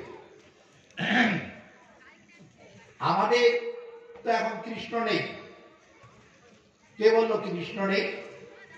কৃষ্ণ আছে, আছেন তো। কোথায় গো? কোথায়? আপনারাই বলুন তো। যেই নাম তারপরে কি আছে? যেই নাম তারপরে কথাটা কি আছে? সেই কৃষ্ণ। তাহলে নাম এবং কৃষ্ণ কি আলাদা? না, যেই নাম সেই কৃষ্ণ। ভজ নিষ্ঠা করি, নামের সহিত আছে আপনি শ্রীহরি। শ্রীহরি তো নিজেই এই নামের মধ্যেই আছে। তা আমি নামের সঙ্গে আছি মানে কার সঙ্গে আছি? ভগবানের সাথে না। তাই বললেন নামের নাম করছি মানেই ভগবানের সাথেই আছে। তো আমরাও পুতনার মতো এরকম পবিত্র উত্তম গতি লাভ করতে পারবো যদি নামের সাথে থাকি। তো আমরা অহল্লার অভিশাপের কথা জানি। অহল্লা, অহল্লা মানে কি? তো আপনারা হল তো চেনেন। হল, হল কি? লাঙল। হল হলো লাঙল। সেই লাঙল যেখানে চাষ করা যায় সেইটিকে বলা হয় হল্লা। আর যেখানে লাঙল চাষ করা যায় না সেইটাই অহল্লা। আমাদের এই মানব দেহটাই হলো চাষযোগ্য। রামপ্রসাদের একটা বিখ্যাত গান আছে না, এমন মানব জমিন রইল পতি, আবাদ করলে ফলতো সোনা। এই যে মানব জমিনটা আমরা পতিত করে রেখে দিলাম। অহল্লা যেমন পতিত হয়েছিল, আমরা তেমনি আমাদের দেহকে পতিত করে রেখে দিয়েছি। অহল্লা পাষাণ থেকে মানবী হলেন। কি করে হলো? অহল্লা পাষাণ থেকে মানবী হলেন। বিশ্বামিত্র বললেন এই এরপরে তুমি তরণী স্পর্শ করো। ভগবান শ্রী রামচন্দ্র তারপর চরণ স্পর্শ করতেই তিনি অভিশাপ মুক্ত হয়ে মানবী হয়ে গেলেন। এখন তো ভগবান শ্রী রামচন্দ্র নেই, আমাদের মাথায় কে চরণ দেবে? বললেন রামচন্দ্র নেই, তার কি হয়েছে? তার নামটা তো আছে। রামের কাজ কে করবে? রাম নাম করবে।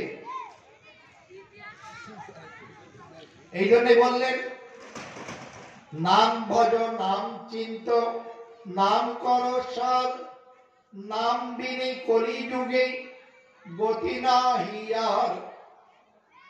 এই নামের কথাই বললেন। আমরা ভাগবতে কালিয়ের কথা বলি। কালিয়ের কতগুলো ফানা? সহস্র ফানা। তার মধ্যে 100 বড় এবং 900 ছোট। এই কালিয়ের যে ফনার কথা বলা হচ্ছে, কিসের ফনা? এই ফনাগুলো কি? এই ফনাগুলো হলো কামনা। এই যে কালীয় ফনা, এবং আমরা এর সাথে সাথে চণ্ডীরও একটা দৃষ্টান্ত দিতে পারি। চণ্ডীর কি দৃষ্টান্ত? রক্তবীজ। চণ্ডীতে রক্তবীজের কথা বলা আছে না? রক্তবীজের বৈশিষ্ট্য কি? তাকে মারা যদি হয় এবং তার গায়ে 8 ফোঁটা রক্ত যদি মাটিতে পড়ে, ওই রকম তার মতো আরো অসুর হয়ে যাবে। এইটাই হলো রক্তবীজের বৈশিষ্ট্য। তা আমরাও সেই রক্তবীজ এক একজন। যদি বলেন রক্তবীজটা কি? অর্থাৎ কালিয়ের ফণার মতো, অর্থাৎ কামনা।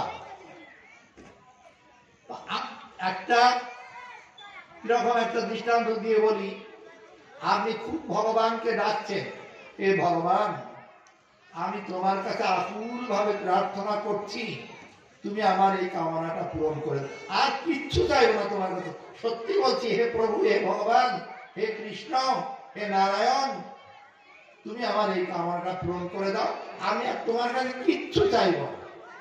এরকম বলি তো।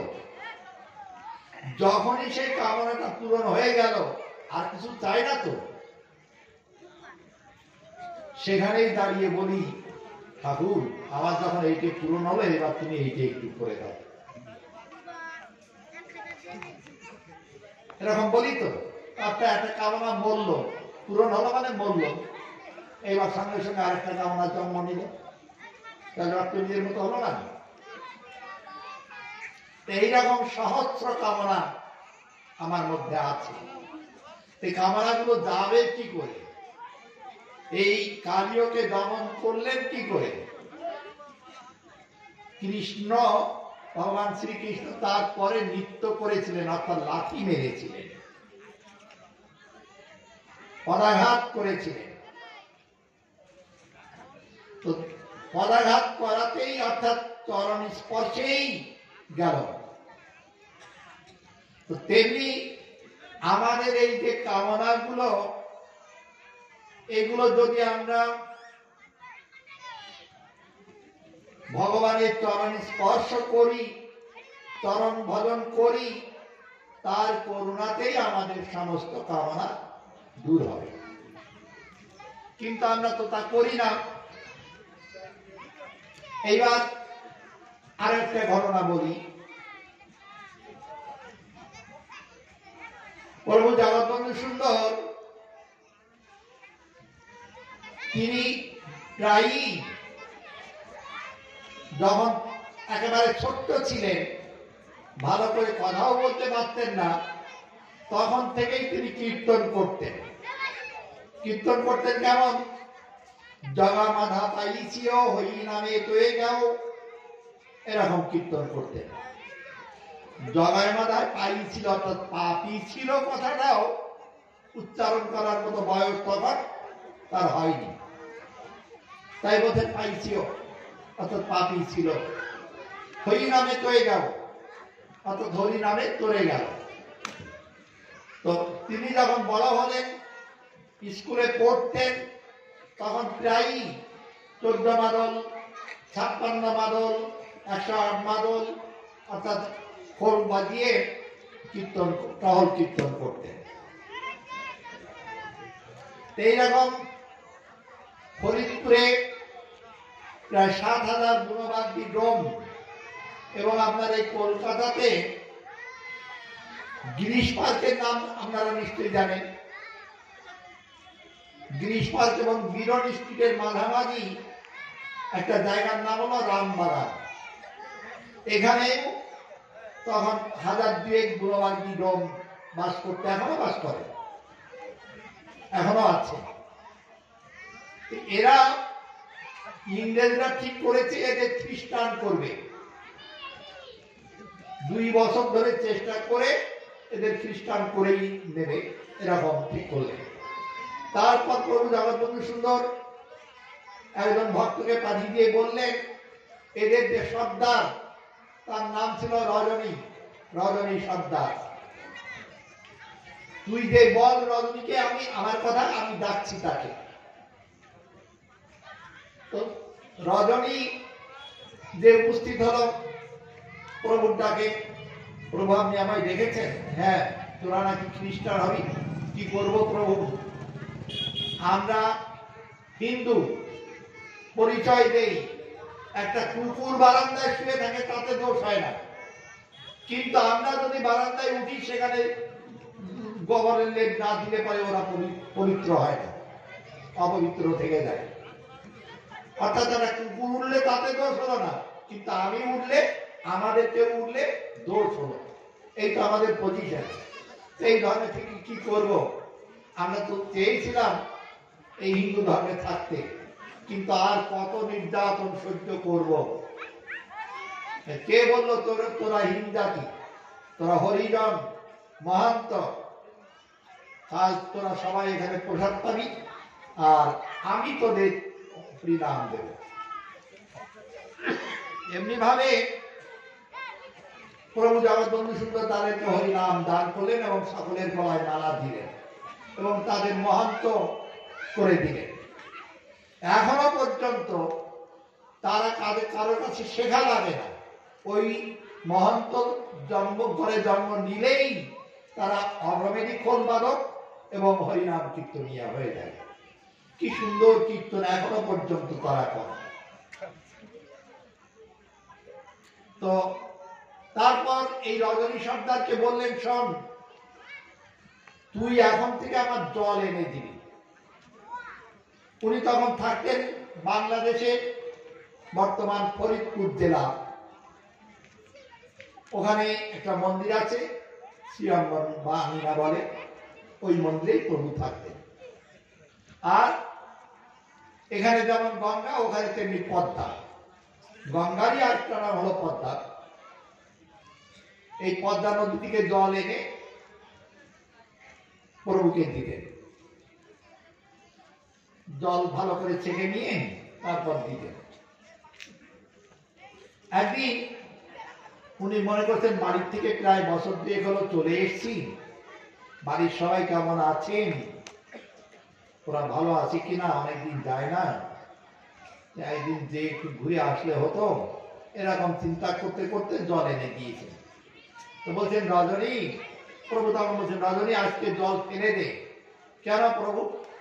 জলে পোকা পড়েছে। কেন প্রভু? আমি প্রত্যেক দিন যেমন ছেঁকে নিয়ে আসি, আজও তো তেমনি ছেঁকে এনেছি। জলের পোকা নয়, তো মনের পোকা পড়েছে। অর্থাৎ আজ ওই বাড়ির কথা চিন্তা করছিলেন, ছেলে মেয়ে কেমন আছে না আছে, এগুলো চিন্তা করছিলেন।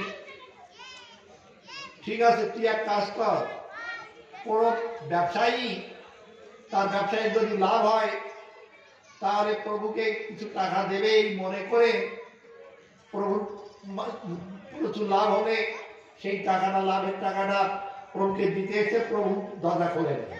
তখন সে ওই লাভের টাকাটা প্রভু মন্দিরের পিছনেই রেখে দিয়েছে, রেখে দিয়ে পাতা দিয়ে ঢাকা দিয়েছিলেন। তো ওকে বলেন, দেখ ওই ঘরের পিছনে টাকা আছে, তোর যা লাগবে নিয়ে যা। সে তার প্রয়োজন মতো টাকা ওখান থেকে তুলে নিল, তুলে নিয়ে বাড়িতে গেল। বাড়িতে গিয়ে দেখে সে থাকলে যেভাবে চলতো তার থেকেও ভালো আছে তারা। তো দেখে তখন মনে করলো, হায় রে, আমি কেন বাড়িতে এলাম, ওখানে থেকে প্রভু সেবা করতাম, যদি আমি না আসতাম তাহলে প্রভুকে সেবাটা দিতে পারতাম, প্রভু কি আর আমার সেবা নেবেন? এই বলে পদ্মায় যে জল ছেঁকে চিৎকার করে ডাকছে, প্রভু প্রভু প্রভু কৃপা করো প্রভু। এই যখন এমনি করে আর্তনাদ করছেন, তখনই প্রভু জগৎবন্ধু সুন্দর এসে বলছেন, রজনী আমার কি পিপাসা পেয়েছে, জল দেরে। তখন প্রভু অঞ্জলি ভরে তার কলস থেকে জল খেলেন। এই জন্য বলছেন, এই হরিনাম করলে তার কোন জাতির দরকার হয় না। কৃষ্ণ ভজনে নাহি জাতি কুলাদি বিচার, যেই ভজে সেই বড় অভক্তহীন ছাড়। মহাপ্রভু বললেন, আমি ব্রাহ্মণ নই, আমি ক্ষত্রিয় নই, আমি বৈশ্য নই, আমি শূদ্র নই, আমি ব্রহ্মচারী নই, আমি গারস্থ নই, আমি বানপ্রস্থী নই, আমি সন্ন্যাসীও নই। তাহলে তুমি কি? আমি গোপীনাথের চরণ কমলের দাস, দাসানুদাস। এই জন্য বললেন, তুমি কোন কুলে জন্ম নিয়েছ, তুমি স্ত্রী না পুরুষ, কোন জানার দরকার নেই। কেবলমাত্র প্রেম সহকারে তার নাম করো, ভালোবেসে তার নাম করো। বললেন, এই পঞ্চতত্ত্ব রূপে তিনি এই নাম দিলালেন। পঞ্চতত্ত্ব এক বস্তু নাহি কিছু ভেদ, রসাস্বাদিতে শুধু বিবিধ বিভেদ। এই যে পঞ্চতত্ত্ব হয়েছেন তিনি কেবলমাত্র রস আস্বাদন করার জন্য। তো আমরা জানি, এই পঞ্চতত্ত্বের একটুখানি বলি। রাধা এবং কৃষ্ণ এই মিলিত তরু হলে গৌর সুন্দর। গদাধর প্রভুকে কি বলা হয় পূর্বলীলায়? রাধারানী। তো রাধারানী কতজন ছিলেন? আমরা তো দেখলাম রাধা এবং কৃষ্ণ মিলে গৌর হয়েছে। আবার গদাধর রাধা, দুইজন রাধা ছিলেন নাকি? এর উত্তর আমরা কোথাও খুঁজে পাবো না, কিন্তু প্রভু জগৎবন্ধু সুন্দরের উত্তর দিয়েছেন। কি উত্তর দিলেন? বলছেন, শোনো, বৃন্দাবনে যারা গেছ তারা নিশ্চয়ই নিধুবন দেখেছ। এই নিধুবনে ভগবান শ্রীকৃষ্ণ আজও নানান রকম লীলা করেন। এই নিধুবনে রাধা এবং কৃষ্ণ এবং সখীগণ আছেন। আজ তারা ঠিক করলে প্রতিযোগিতা হবে। কিসের প্রতিযোগিতা? নাচের প্রতিযোগিতা। তা নাচের প্রতিযোগিতা যদি থাকে, প্রতিযোগিতায় জিতলে পরে কি পাওয়া যায়?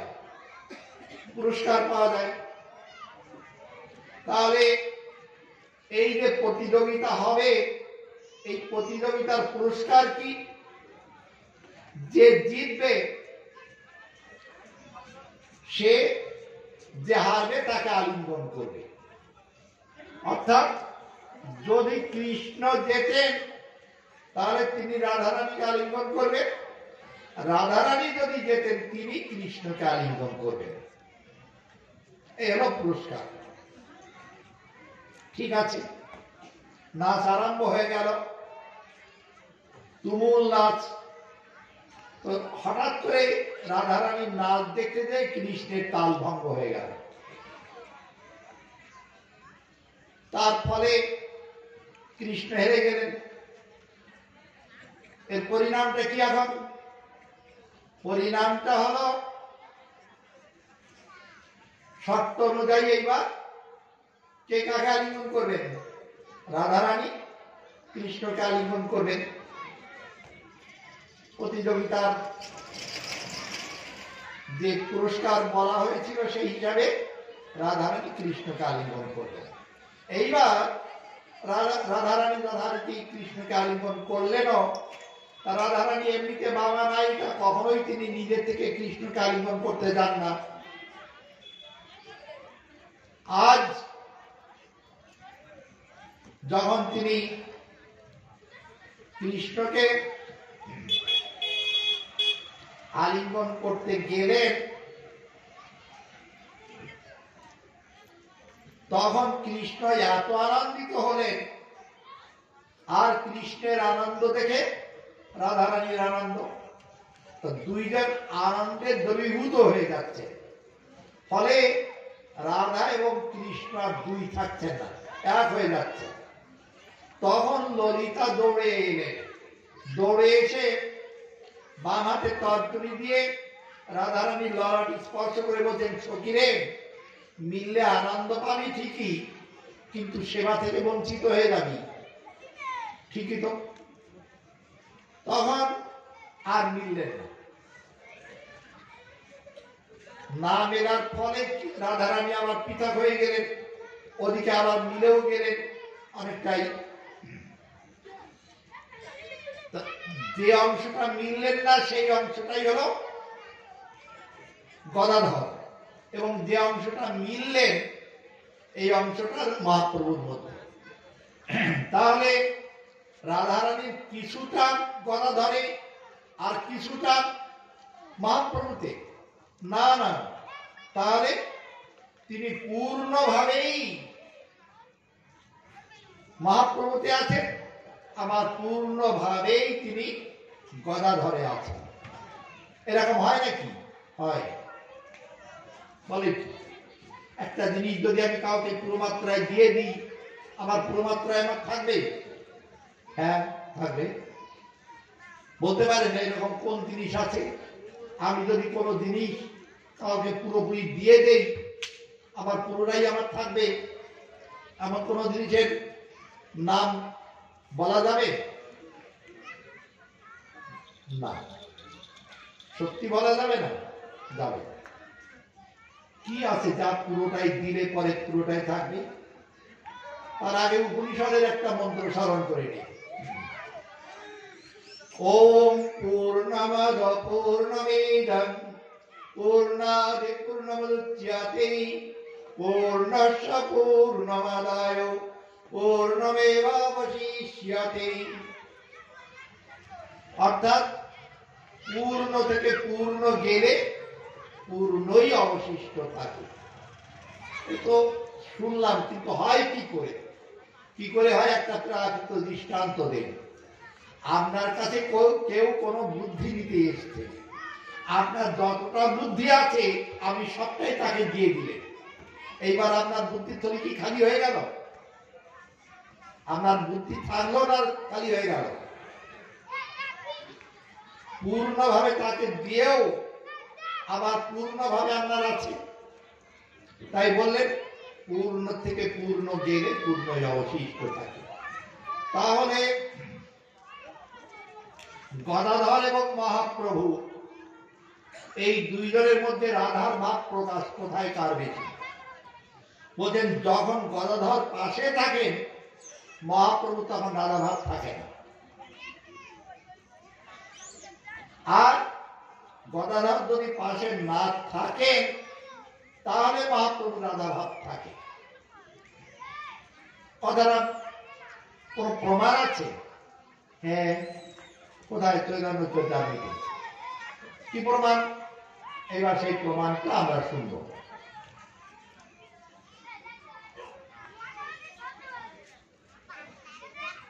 প্রমাণটা হলো মহাপ্রভু ঠিক করলেন বৃন্দাবন যাবেন, নীলাচল ধামে আছে, যাবেন পুরী ধাম, এই বৃন্দাবন ধামে। তো বৃন্দাবন ধামে যাবেন যে অনেক ভক্তরাই বলছেন আমি যাবো, কিন্তু মহাপ্রভু কাউকে সাথে নেবেন না। তো গদাধর প্রভু বলছেন আমি যাব, তুমি যাবে। তো মহাপ্রভু এই যে পুরীতে যারা গেছেন তারা নিশ্চয়ই সেখানে টোটা গোপীনাথ দেখেছেন। টোটা গোপীনাথের শ্রীমূর্তি আছে না, বিগ্রহ আছে না, এই টোটা গোপীনাথ মহাপ্রভু পেয়েছিলেন বালির মধ্যে। বালির মধ্যে পাওয়ার পরে সেইটাই গদাধর প্রভুকে দিয়েছিলেন সেবা করার জন্য। আর গদাধর প্রভু ক্ষেত্র সন্ন্যাস নিয়ে মহাপ্রভুকে সেবা করতেন।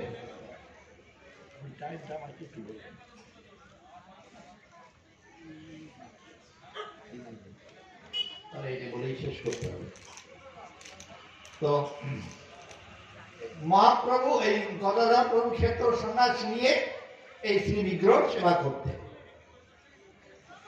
এইবার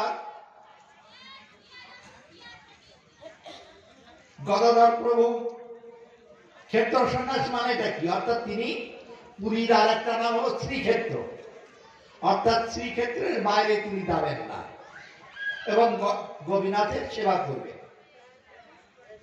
এই জন্যই তিনি টোটা গোপীনাথকে সেবা করতেন। তা তিনি বলছেন তুমি যে আমার সঙ্গে যাবে বলছ, তো তোমার এই ক্ষেত্র সন্ন্যাসের কি হবে? ক্ষেত্র সন্ন্যাস রসাতলে যাকে, রসাতলে যাকে মানে তুমি এই ধর্ম নিয়েছ, আবার বলছো রসাতলে যাকে, এ আবার কেমন কথা? কেন? তুমি তো গীতায় বলেছ সর্বধর্মান পরিত্যাজ্য মামেকং শরণং ব্রজ, সব ধর্ম পরিত্যাগ করে আমার শরণে এসো। তো আমার ক্ষেত্র সন্ন্যাস ধর্ম দেখাও কেন?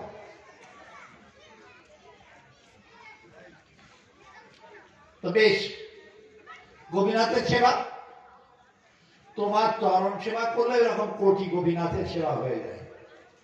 তার মানে গোপীনাথ তো শ্রী বিগ্রহ, তোমারই প্রতিমূর্তি। তো এরকম প্রতিমূর্তি এক কোটি করা যায় না? যায় না। আমি যদি এক কোটি মূর্তি তৈরি করি সেটা করা যাবে না? যাবে না, অবশ্যই যাবে। এই এক কোটি গোপীনাথ যদি কেউ সেবা করে, আর সাক্ষাৎ গোপীনাথকেই বা কৃষ্ণকেই যদি কেউ সেবা করে, তাহলে ওই কৃষ্ণের সেবা করলে এই সমস্ত বিগ্রহের সেবা হলো না? হলো না, অবশ্যই হলো। তাই বললে এইরকম কোটি গোপীনাথের সেবা হয়, তোমার চরণ সেবা করবে। শেষে বলছেন আমি বাংলা হয়ে পুরীতে যাব, আমিও যাব। তো আমি বাংলায় যাব, সেখানে আমার মা আছে, গঙ্গা দর্শন করে যাব। আমি কি পাতাল ফুটে হয়েছি না আকাশ থেকে পড়েছি? আমার মা নেই, আমিও মাকে দর্শন করে যাব। মহাপ্রভু উত্তর আর কিছুতে দিতে পারছেন না। তারপর ঠিক আছে, আমার সঙ্গে তুমি যেতে পারবে না, কথা বলছে। বলছি ঠিক আছে যাবো না, আমি আমার মতো যাবো, তুমি তোমার মতো যাবে।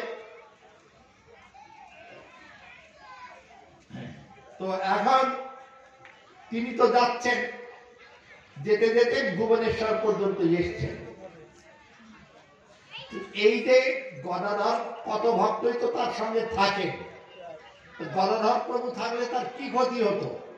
কেন গদাধরকে এত আটকাচ্ছেন মহাপ্রভু? তার একটাই কারণ। কি সেই কারণটা?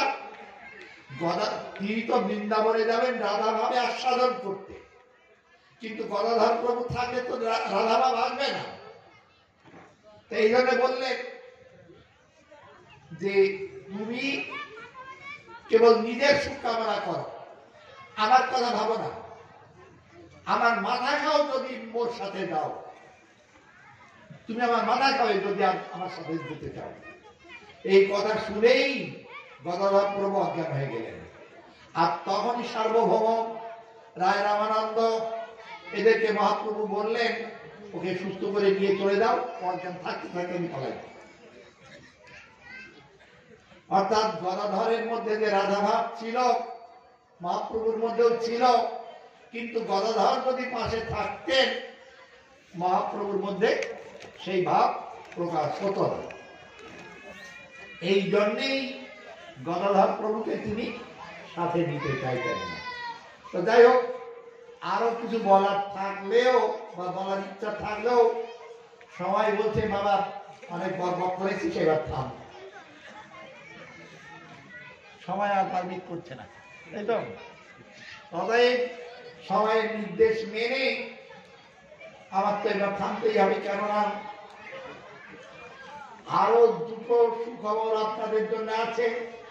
একটা খবর হলো, একটু আমার আগে যিনি পাঠ করে গেছেন তিনি আপনাদের নিয়ে কীর্তন আনন্দ করবেন এবং আপনাদের জন্য অবশ্যই প্রসাদের ব্যবস্থা অন্য দিনের মতো আজও আছে। এমনিতেই তো 8টা বেজে গেছে, আবার তারপর 1 ঘন্টা ধরে উনি গান কীর্তন করবেন। ফলে আমাকে আর বলার কোনো সামর্থ্য এখন হবে না, অর্থাৎ সবাই পাবো না। এই জন্যেই আপনাদের সকলকেই আমার ধন্যবাদ প্রণাম জানিয়ে এখানেই বিশ্রাম দিচ্ছি। আপনাদের সকলের মঙ্গল হোক, প্রভু কৃপা আপনাদের পরে বর্ষিত হোক এবং সেই সাথে সাথে এই কর্তৃপক্ষকে আবার ধন্যবাদ জানাই এবং তারা সুস্থ সবল দেহে দীর্ঘ জীবন লাভ করুক এবং এইরকম হরিনাম মহাযজ্ঞের এইরকম ব্যবস্থা করুন এবং ভগবান এদেরকে শক্তি দান করুন, এই প্রার্থনা জানিয়ে এখানে বিশ্রাম করছি। নিতাই গৌর শ্রীনাথ বিনানন্দে হরি হরি বল, জয় জগৎবন্ধু বল, হরি হরি বল, জয় রাধেশ্বর। জয় নিতাই, জয় জয় শ্রী রাধেশ্যাম। মাননীয় সুখদেবজি মহারাজ, আপনি আমাদের মঞ্চের এখানে চলে আসুন। আপনার জন্য ভক্তরা অধীরা করে বসে আছে সবাই, এবং কৃষ্ণের কাঙাল হরিনাম সেবা সমিতির সমস্ত ভক্তরা সব রেডি হয়ে আছে। আপনার কণ্ঠে সেই সুমধুর ভজন গান শ্রবণ করার জন্য সবাই আছে রেডি হয়ে, আপনি তাড়াতাড়ি চলে আসুন। মাননীয় সুখদেবজি মহারাজ এবং এই মাত্র যিনি পাঠ সমাপ্ত করলেন ডক্টর হারান বন্ধু ব্রহ্মচারী মহাশয়, মহাত্মা ব্যক্তিত্ব তিনি যে আমাদের এই বৃন্দাবন ধামে পদধূলি দিয়েছেন, এটা আমাদের সৌভাগ্য। উনি